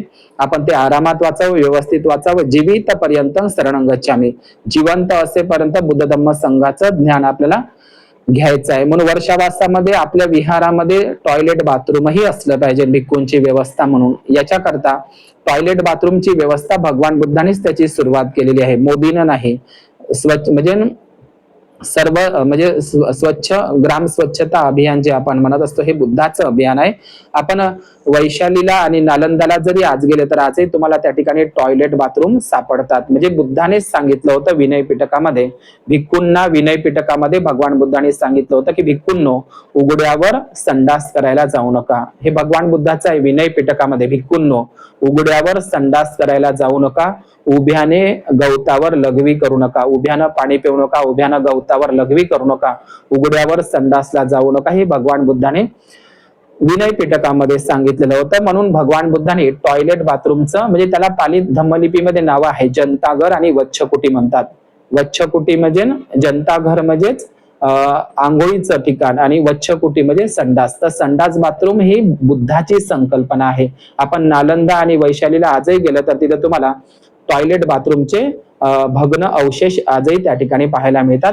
टॉयलेट बाथरूम कसे होते हे वैशालीला आणि नालंदा आणि बौद्ध स्थळांवर तुम्हाला पाहायला मिळतात. तर ज्या ठिकाणी संघाराम भिक्खू निवास आहे, महाविहार आहे, ज्या ठिकाणी वर्षावास करतो भिक्खू, त्या ठिकाणी आपण संडास बाथरूमची सुद्धा व्यवस्था करून दिली पाहिजे आणि संघारामाची सुद्धा व्यवस्था करून दिली पाहिजे. वर्षावासामध्ये भिक्खूला इकडे तिकडे फिरता येत नाही 3 किंवा 4 महिने. 3 किंवा 4 महिने भिक्खूला इकडे तिकडे फिरता येत नाही, म्हणून भिक्खू हा आमंत्रित असतो 3 महिन्यासाठी. म्हणून भिक्खूला पावसाळ्यामध्ये चारिका सुद्धा नाही करू दिली पाहिजे, हे आपण लक्षात घेतले पाहिजे. जर भगवान बुद्ध असं म्हणत असेल की पावसाळ्याच्या 3 महिने भिक्खूने इकडे तिकडे प्रचार म्हणजे इकडे तिकडे फिरू नये, मग फिरू नये तर मग भिक्खू जर एका ठिकाणी थांबला तर मग त्यांचं भोजन कोण देईल? तर भगवान बुद्धांनी आपण लक्षात घेतलं पाहिजे की 3 महिने जे वर्षावासासाठी भिक्खूला आपण आमंत्रित करत असतो, तर ह्या 3 महिन्यामध्ये प्रत्येक उपासक उपासिकाने त्यांना अल्पाहार असेल, आहार असेल किंवा भोजनदान हे जाग्यावर आपण दिलं पाहिजे. त्यांना औषधी असेल किंवा जे काही जीवन आवश्यक वस्तू असेल, पेन असेल, चष्मा असेल, डायरी असेल किंवा औषधी असेल, हे सुद्धा आपण वर्षावासामध्ये दान केलं पाहिजे. त्याला भैषज्य दान म्हणतात. म्हणून अन्नदान वर्षावासाच्या 3 महिन्यामध्ये उपासक उपासिकांनी भिक्खूंच्या भोजनाची व्यवस्था केली पाहिजे. तर काही उपासक उपासिका म्हणतील की ते त्यांनी चारिका करावं, भिक्षाटन करावं, तर लोकांना तेच दिसतं. अरे भिक्षाटन चारिका भिक्खू लोक नक्कीच करतो. आमंत्रणाचंही भोजन घ्यायला सांगितलं, चारिका करायलाही सांगितलं भगवान बुद्धाने, परंतु वर्षावासामध्ये जाग्यावर भोजन आपण दिलं पाहिजे, कारण तो भिक्खू आमंत्रित असतो. त्याच्यामुळे तो बाहेर जर चारिकासाठी भिक्षाटनासाठी जात असेल तर तो ओला होऊ शकतो, त्याच्यामुळे भिक्खूंना अडचण उपलब्ध होऊ शकते. म्हणून 3 महिन्यामध्ये आपण भिक्खूंच्या जागेवरच व्यवस्था भोजनाची केली पाहिजे. तसंही वर्षावास त्या काळामध्ये महामार्ग रस्ते नसल्यामुळे रस्ते नसल्यामुळे शेतातून, बांधावरून, नदीच्या काठावरून जावं लागत होतं किंवा नदीला पार करून जावं लागत होतं भिक्खू संघाला. परंतु आजच्या काळामध्ये, वर्तमान जीवनामध्ये, आधुनिक काळामध्ये मोबाईल आहे, दळणवळणाचं साधन आहे, भिक्खूंकडे 2 व्हीलर आहे, 4 व्हीलर आहे आणि अनेक रेल्वे गाडीनं सुद्धा तो वर्षावासात जाऊ शकतो. परंतु अधिकाधिक त्यानं ध्यान केलं पाहिजे, चिंतन केलं पाहिजे, अभ्यास केला पाहिजे आणि उपासक उपासिकांनी दानशील समाधीचा अभ्यास केला पाहिजे, उपवासाचं पालन केलं पाहिजे, हे आपण लक्षात घेतलं पाहिजे. मग वर्षावासामध्ये आपण जास्तीत जास्त 8 शिलाचं खूप पालन करा. आणि जे उपवास नाही, बौद्ध धर्मामध्ये उपवास आहे, परंतु काही जे अनेक जे शेतीमध्ये काम करणारे, जे शारीरिक श्रम करणारे लोक आहेत, जे निंदायला जातात, खुरपायला जातात, श्रमाची कामं करतात, किंवा जे लोक दुर्बल आहे, कमजोर आहे, आजारी आहे, अशा लोकांनी उपवास नाही धारण करावं. कारण अनेक उपासक उपासिका ग्रामीण भागातल्या, खेड्यातल्या असतात, त्या शेतीमध्ये निंदायला जातात, खुरपायला जातात, शारीरिक श्रम होत असते आणि म्हणून त्या ठिकाणी उपवास नाही धारण केलं तरी चालते. परंतु ज्या उपासिका घरी बाबासाहेबांच्या कमाईनं मस्त घरी झोपून आहे, तर अनेक उपासक उपासिका वर्षावासात सुद्धा विहारात येत नाही, घरी झोपून राहतात, बोक्यासारख्या टीव्ही पाहत राहतात आणि सगळे दिवस त्यांच्यासारखे सारखेच आहे, वर्षावासात सुद्धा त्या विहारात येत नाही. तर अशा पद्धतीनं अशी दरिद्री अवस्था बौद्ध समाजामध्ये काही उपासक उपासिका आलेल्या आहे. परंतु काही ग्रामीण भागामध्ये दिवसभर काही महिला दिवसभर शेतीतलेही कामं करतात, संध्याकाळी ग्रंथाला येतात आणि प्रामाणिकपणे धम्माचं पालन करतात. म्हणून कधी कधी म्हणूनच बाबासाहेबांनी आग्र्याच्या भाषणामध्ये म्हणलेलं होतं, मुझे पढे लिखे लोगों ने धोका दिया. म्हणून वर्षावासामध्ये भिक्खू आणि बुद्ध धम्माचा प्रचार आणि प्रसार करणे हीच खरी मानव सेवा आहे, हे बाबासाहेबांनी सांगितलं होतं. बुद्ध धम्माचा प्रचार आणि प्रसार करणे हे केवळ भिक्खू आणि भिक्खुनींचंच काम नाही, तर उपासक उपासिकांचे काम आहे, हे आपण लक्षात घेतलं पाहिजे. बुद्ध धम्माचा प्रचार आणि प्रसार करणे हीच खरी मानव सेवा आहे. ख्रिश्चन लोक, मुस्लिम लोक, जैन लोक, शीख लोक, हिंदू लोक, यहुदी लोक, पारसी लोक, सर्व धर्माचे लोक आपापल्या धर्माचा प्रामाणिकपणे प्रचार प्रसार करताना दिसतात. आपल्या नियमांचं आपल्या मस्जिदीमध्ये, चर्चमध्ये, गुरुद्वारामध्ये ते नियमितपणे जातात. परंतु आपला बौद्ध बांधव वर्षावासात सुद्धा बुद्ध विहारात जात नाही, पौर्णिमेलाही जात नाही, रविवारी जात नाही. म्हणून बौद्ध राष्ट्रामध्ये याच आखाडी पौर्णिमेला मुलं सुद्धा दान करतात. तिथे बौद्ध भिक्खूंची संख्या झपाट्यानं वाढत आहे, बौद्ध धम्म झपाट्यानं वाढत आहे, कारण तिथे लोक जन्मताच आपलं 7 वर्षाचा मुलगा भिक्खू संघाला दान करतात. ज्याप्रमाणे नागसेन 7 वर्षामध्ये भिक्खू झाला, शिवली 7 वर्षात भिक्खू झाला, राहुल 7 वर्षात भिक्खू झाला, महाउपासिका जो कुमारजीव नावाचा भिक्खू 7 वर्षात झाला, दब्बमल्ल पुत्र असेल, सोपाक सुपी असेल, 7 वर्षात भिक्खू झाला. तर अशा पद्धतीनं 7 वर्षाच्या मध्येच 7 वर्षाचा मुलगा किंवा मुलगी, पहिला मुलगा किंवा मुलगी ते भिक्खू संघाला दान करतात बौद्ध राष्ट्रामध्ये. आणि ती पौर्णिमा असते आखाडी पौर्णिमा. ज्या आखाडी पौर्णिमेला महामाईला दिवस गेले म्हणून आजही आखाडी पौर्णिमेला बौद्ध राष्ट्रामध्ये तिथली उपासिका आपल्या पोटावर हात ठेवून असा संकल्प करते की माझ्या गर्भात पोटात जे बाळ वाढलेलं आहे ते पहिलं बाळ मी भिक्खू किंवा भिक्खुनी बनण्यासाठी दान करतो. म्हणून भारतामध्ये बौद्ध धर्म वाढताना दिसत नाही, कारण बौद्ध धम्म हा वाढताना दिसत नाही. आपण भिक्खूंना दोष देतो. ऐकणारे समान पातळीवर आणि सांगणारेही समान पातळीवर असते बुद्ध धम्म वाढत असतो. परंतु आपण भिक्खू संघालाच नाव ठेवत असतो आणि म्हणून भिक्खू संघाला नाव ठेवण्यापेक्षा आपण ज्याप्रमाणे बुद्धाने राहुलाला भिक्खू बनवलं आणि सम्राट अशोकाने संघमित्रा महामहिंद्राला भिक्खू बनवलं, तर आपण का मूलदान करत नाही? भिक्खू असा असावा, भिक्खू तसा असावा, भिक्खू तसा असावा. मग भिक्खू असा असावा, तसा असावा, तसाच असावा आणि विद्वान नसावा. तर भिक्खू काही झाडाला लागत नाही ना आकाशातून पडत नाही. आपण स्वतःही भिक्खू बनलं पाहिजे. आपल्या मुलालाही काही दिवस श्रामणेर दीक्षा दिली पाहिजे. आपल्या पत्नीलाही भिक्खूनी बनवलं पाहिजे. हे आपण लक्षात घेतलं पाहिजे. बौद्ध राष्ट्रामध्ये चिवर घेतल्याशिवाय ती धम्मदीक्षा तो बुद्धिस्ट सांगितल्या म्हणजे बुद्धिस्ट म्हणून समजला जात नाही. जन्माला आलेला प्रत्येक बौद्ध उपासक उपासिका श्रामणेरी किंवा भिक्खू आणि भिक्खुनी बनत असतात बौद्ध राष्ट्रामध्ये. म्हणून आपण फक्त भिक्खू संघाला नावं ठेवायलाच आहोत. म्हणून चांगला भिक्खू हवा असेल तर आपल्या घरातलाच मुलगा दान करणं शिका. चांगला आपला मुलगा चांगला इंजिनियर झाला पाहिजे, चांगला कलेक्टर झाला पाहिजे, डॉक्टर झाला पाहिजे, हे सर्व आईवडिलांना वाटतं. पण आपला मुलगा चांगला भिक्खू झाला पाहिजे हे कोणालाच वाटत नाही. आणि म्हणून ज्याप्रमाणे आपला मुलगा चांगला डॉक्टर व्हावा, चांगला इंजिनियर व्हावा, चांगला कलेक्टर व्हावा, चांगला शिक्षक व्हावा, चांगल्या पदावर जावा, तर तशी आपण त्याची व्यवस्था करत असतो. परंतु लक्षात घ्या, आपण भिक्खू संघाची तशी व्यवस्था करत नाही. आणि म्हणून लक्षात घ्या, बुद्धाच्या काळामध्ये बुद्धविहार सर्व भिक्खू संघासाठी भिक्खुनी संघासाठी खुली राहत होते. आज बुद्धविहार समाज कंटकाचे राजकारणाचे अड्डे झालेले आहे. आणि म्हणून चांगला प्रशिक्षित भिक्खू हवा असेल तर आपण बुद्धविहार खुली करून दिली पाहिजे. बुद्धविहार ही वाचनालय असली पाहिजे. आणि लक्षात घ्या, बुद्धाच्या काळामध्ये आज भिक्खू लोक त्यांना वर्षावास करताना भिक्खू लोक दिसत नाही. त्यांनी स्वतःच्या आजकाल जे वर्तमानामध्ये जे भिक्खू आहे, अर्धे अधिक भिक्खू स्वतःच्या बांधलेल्या कुटीमध्ये, स्वतःच्या भिक्खू निवासामध्ये, स्वतःच्या बुद्धविहारामध्ये, स्वतःच्या मॉनेस्ट्रीमध्येच वर्षावास करतात. अनेक भिक्खू आणि भिक्खुनीने वर्षावास करणं सोडून दिले आहे स्थानिक बुद्धविहारामध्ये, कारण तिथे भांडण कलह असतात आणि त्याच्यामुळे वर्षावासामध्ये अडथळा उत्पन्न होऊ शकतो किंवा भिक्खूवर काही आपत्ती विपत्ती सुद्धा उपासक उपासिका काही दृष्ट लोक आणत असतात. हे लक्षात घेतलं पाहिजे. म्हणून अनेक भिक्खू लोकांचं काम नाही, भिक्खू आणि भिक्खुनीचं काम नाही बुद्धविहार बांधणं, भिक्खू निवास बांधणं, संडास बाथरूम बांधणं किंवा बौद्ध विद्यापीठ बांधणं. हे भिक्खू भिक्खुनीचं काम नाही. ते उपासक उपासिका राजे महाराजे करून देत होते आणि भिक्खू संघ ते फक्त स्वीकारत होते. बुद्धाच्या कालखंडामध्ये जे काही बुद्धविहार भिक्खू निवास संघाराम बांधल्या जात होते आणि बांधून झाल्याच्या नंतर राजे महाराजे, सुजाता असो, विशाखा असो, सम्राट अशोक हे लोक बुद्ध विहार दान करायचे भिक्खू संघाला. त्याच्यावर स्वतःचा मालकी हक्क ठेवत नव्हते. आज वर्षावासातही बुद्ध विहार बंद असतात, वंदना नसते, ग्रंथपठण नसते आणि त्या विहारातली दुरावस्था असते आणि हेवे दावे असते, षडयंत्र असते. आणि म्हणून अशा पद्धतीने आपला बुद्ध धम्म हा त्याला ग्लानी आणि हानी येण्याचं काम आहे. म्हणून बाबासाहेबांनी सांगितलं होतं, माझा धम्माचा रथ पुढे नेता येत असेल तर नक्की न्या, परंतु त्याला मागे आणण्याचा प्रयत्न करू नका. भगवान बुद्धाने सुद्धा सांगितलं होतं, 5 प्रकारच्या महापापामध्ये ज्या कोकालिक सुत्तामध्ये देवदत्तानं जे 500 भिक्खू संघ घेऊन वेगळा संघ निर्माण केला होता, 500 भिक्खू संघाला घेऊन भिक्खू संघामध्ये फूट पाडली होती देवदत्तानं आणि देवदत्त कसा अधोगतीला गेला, दुर्गतीचं त्याचं जे मृत्यू झाला. लक्षात घ्या, तर अशा पद्धतीने भगवान बुद्धांनी 5 प्रकारच्या महापापामध्ये संघात फूट पाडणे हे महापाप सांगितले आहे. तो संघ भिक्खू भिक्खुनी उपासक उपासिकाही संघ असू शकतो. म्हणून संघामध्ये फूट पाडण्याचं महापाप आपण करू नये.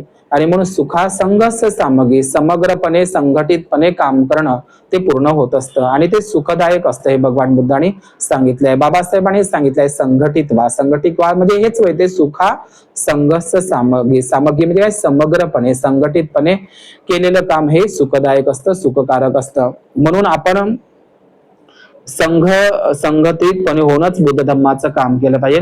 जगाला युद्धाची नाही तर बुद्धाची गरज आहे. वैरानं वैर कधीही संपत नाही. आणि वर्षावास हा कायावाच्या मनाला शुद्ध करण्यासाठी असतो, मनाचा मळ दूर करण्यासाठी असतो, मनाची शुद्धी करण्यासाठी असतो आणि रागाच्या, द्वेषाच्या, मोहाच्या गाठी सोडण्यासाठी असतो आणि गाठी बांधण्यासाठी नाही, क्षमा करण्यासाठी असतो, मेत्ता भावनेचा अभ्यास करण्यासाठी असतो. हे आपण लक्षात घेतलं पाहिजे. म्हणून धम्माचं काम आहे माणसं जोडणं, मन जोडणं. माणसाला माणसापासून जो व्यक्ती तोडत असेल तर तो धम्मवान नाही आहे. म्हणून या धम्मामध्ये कुठल्याही प्रकारचं व्यसन न करणं, दारू न पिणं आणि ब्रह्मचर्याचं पालन करणं, बहीण भावासारखं पती पत्नीनं राहावं. आणि हे आपली बुद्ध धम्माची ही प्राचीन परंपरा आहे. वर्षावासाची बुद्धाची प्राचीन वर्षावासाची परंपरा आहे ही, आणि या प्राचीन वर्षावासाच्या परंपरेचं आपण पालन केलं पाहिजे. तर अशा पद्धतीनं आपण बौद्ध धम्मामध्ये या 8 शिलाचं आपण अधिकाधिक पालन करावं. तर अशा पद्धतीनं या धम्माचं हा अविनाशी धम्माचं धनच आपण आपल्या मुलांना दिलं पाहिजे, जे राहुलाला आणि संघमित्रा महामहेंद्राला अशोकाने दिलं होतं, जे बुद्धानं राहुलाला दिलेलं होतं. या वर्षावासामध्येच आपण पाहतो की पंढरपूरची जी रथयात्रा निघत असते, वारी म्हणत असतो, जगन्नाथपुरीची रथयात्रा, आणि नेपाळ देशामध्ये मच्छिंद्रनाथाची रथयात्रा निघत असते. ही बुद्धिस्ट परंपरा होती वर्षावासामध्ये. आणि 84,000 महाविहार हे वर्षावासाची केंद्र होती. पंढरपूर हे प्राचीन वर्षावासाचं केंद्र होतं. पंढरपूरला महाधम्मरक्षित नावाचा सम्राट अशोकांनी पाठवलेला महाधम्मरक्षित नावाचा यवन ग्रीक भिक्खू हा पंढरपूरला आपल्या 14,000 भिक्खूंना घेऊन राहत होता, असं महावंश ग्रंथामध्ये उल्लेख आहे. म्हणून वर्षावासाची ठिकाण ही महाविहार संघाराम आहे. म्हणून महाविहारासोबतच आपण संघाराम भिक्खू निवास सुद्धा बुद्ध विहाराच्या बाजूने बांधलं पाहिजे. बुद्ध विहार असते, भिक्खू निवास वेगळं असते. बुद्ध विहाराच्या बाजूला आपण भिक्खू निवास बांधावा. केवळ भिक्खू निवास नाही तर त्या ठिकाणी टॉयलेट बाथरूम, संडास बाथरूमची व्यवस्था सुद्धा केली पाहिजे, हे आपण लक्षात घेतलं पाहिजे. तर हे 84,000 महाविहार असो की किंवा जेवढ्या काही बुद्ध लेणी आहे, या सर्व याच्यामध्ये वर्षावास राहायचा. आणि या वर्षावासामध्ये भिक्खू लोक अधिकाधिक उपासक उपासिकांना मार्गदर्शन करायचे. आणि म्हणून या वर्षावासाचे एक विशेष महत्व आहे. या वर्षावासामध्ये आपण 3ही महिने अधिष्ठान जे मांडत असतो, आपण ग्रंथाचं अधिष्ठान नसते. अधिष्ठान कायच असते? अधिष्ठान एक पारमिता आहे. अनेक लोक म्हणतात ग्रंथाचं अधिष्ठान आहे, आमचं वर्षावासाचं अधिष्ठान आहे. अधिष्ठान ही पारमिता आहे. 10 पारमितांपैकीची एक पारमिता म्हणजे अधिष्ठान पारमिता. अधिष्ठान म्हणजे काय? केवळ कापड ठेवून, मूर्ती ठेवून, त्या ठिकाणी फळं ठेवून त्याला अधिष्ठान म्हणत नाही. अधिष्ठान नावाची पारमिता आहे 10 पारमितांमध्ये. अधिष्ठान म्हणजे काय? घेतलेलं कोणतंही काम दृढ निश्चयानं पूर्ण करणं. आपल्या जीवनामध्ये कोणतंही काम घ्या, ते दृढ निश्चयानं पूर्ण करणं. अधिष्ठान म्हणजे घेतलेला संकल्प, दृढ निश्चय करणं की हे 3ही महिने मला कुणी काहीही बोलो, कुणी माझा काही अपमान करो, राग द्वेष न करता, बदल्याची भावना न ठेवता या 3ही महिने मी हे अधिष्ठान घेत आहो, उपोषताचं अधिष्ठान घेत आहो. आणि या 3ही महिन्यामध्ये मी 3ही महिने प्रामाणिकपणे दानशील आणि समाधीचा अभ्यास करेल. आणि 3ही महिने मी नियमितपणे धम्म ग्रंथ पठणाला येईन, दररोज वंदनेला येईन, आणि दररोज 3ही महिने मी वर्षावासात प्रामाणिकपणे ग्रंथाला येईल, असं अधिष्ठान संकल्प निश्चय करणं. आणि म्हणून कोणी काहीतरी म्हणलं तर ग्रंथ सोडून देणं असं नाही. ग्रंथ आरामात वाचावा. बुद्ध आणि त्याचा धम्म ग्रंथ आहे, मिलिंद प्रश्न, भारतीय संविधान, बाबासाहेबांचं चरित्रही वाचू शकतो. आणि हे ग्रंथ घाई गडबडीत आपण वाचू नये. आणि म्हणून आपण ग्रंथ व्यवस्थितपणे वाचावा. बाबासाहेब म्हणतात बुद्ध आणि त्याचा धम्म ग्रंथ वाचत असताना आपण बाबासाहेबांनी हेही सांगितलं आहे की या जोडीला बुद्ध की कालमार्क्स आणि क्रांती आणि प्रतिक्रांती हे पुस्तक, बुद्ध आणि त्याच्या धम्मग्रंथ या जोडीला वाचावी, तरच बुद्ध आणि त्याचा धम्मग्रंथ आपल्याला व्यवस्थितपणे समजू शकतो. तर अशा पद्धतीनं हे आखाडी पौर्णिमेचं एक विशेष महत्व. या आखाडी पौर्णिमेच्या निमित्तानं सर्वांना ज्याप्रमाणे पौर्णिमेचा चंद्र त्यांच्या कलेनं पूर्ण होत असतो, त्याचप्रमाणे आपल्या जीवनातील सर्व इच्छा आकांक्षा पौर्णिमेच्या चंद्राप्रमाणे त्या पूर्णत्वात जावं. बुद्ध धम्म संघ या तीरत्नाच्या प्रमाणे तुमचं, तुमच्या परिवारांचं खूप मंगल हो, खूप कल्याण हो. बुद्ध धम्म संघ या तीरत्नाच्या या 24ही तीरत्नाच्या बलाने आपलं खूप मंगल हो, जय मंगल हो. उपोषद दिनाच्या, धम्मचक्र प्रवर्तन दिनाच्या, आखाडी गुरुपौर्णिमेच्या सर्वांना मंगलकामना, मंगल मैत्री करतो आणि या ठिकाणी थांबतो. हा व्हिडिओ जास्तीत जास्त लोकांना शेअर करा, सबस्क्राईब करा. बुद्ध धम्माचा प्रचार प्रसार करणे हाच या नोबेल ट्रूथ या चॅनलचा मुख्य उद्देश आहे. या ठिकाणी थांबतो. भवतो सब मंगल, भवतो सब मंगल.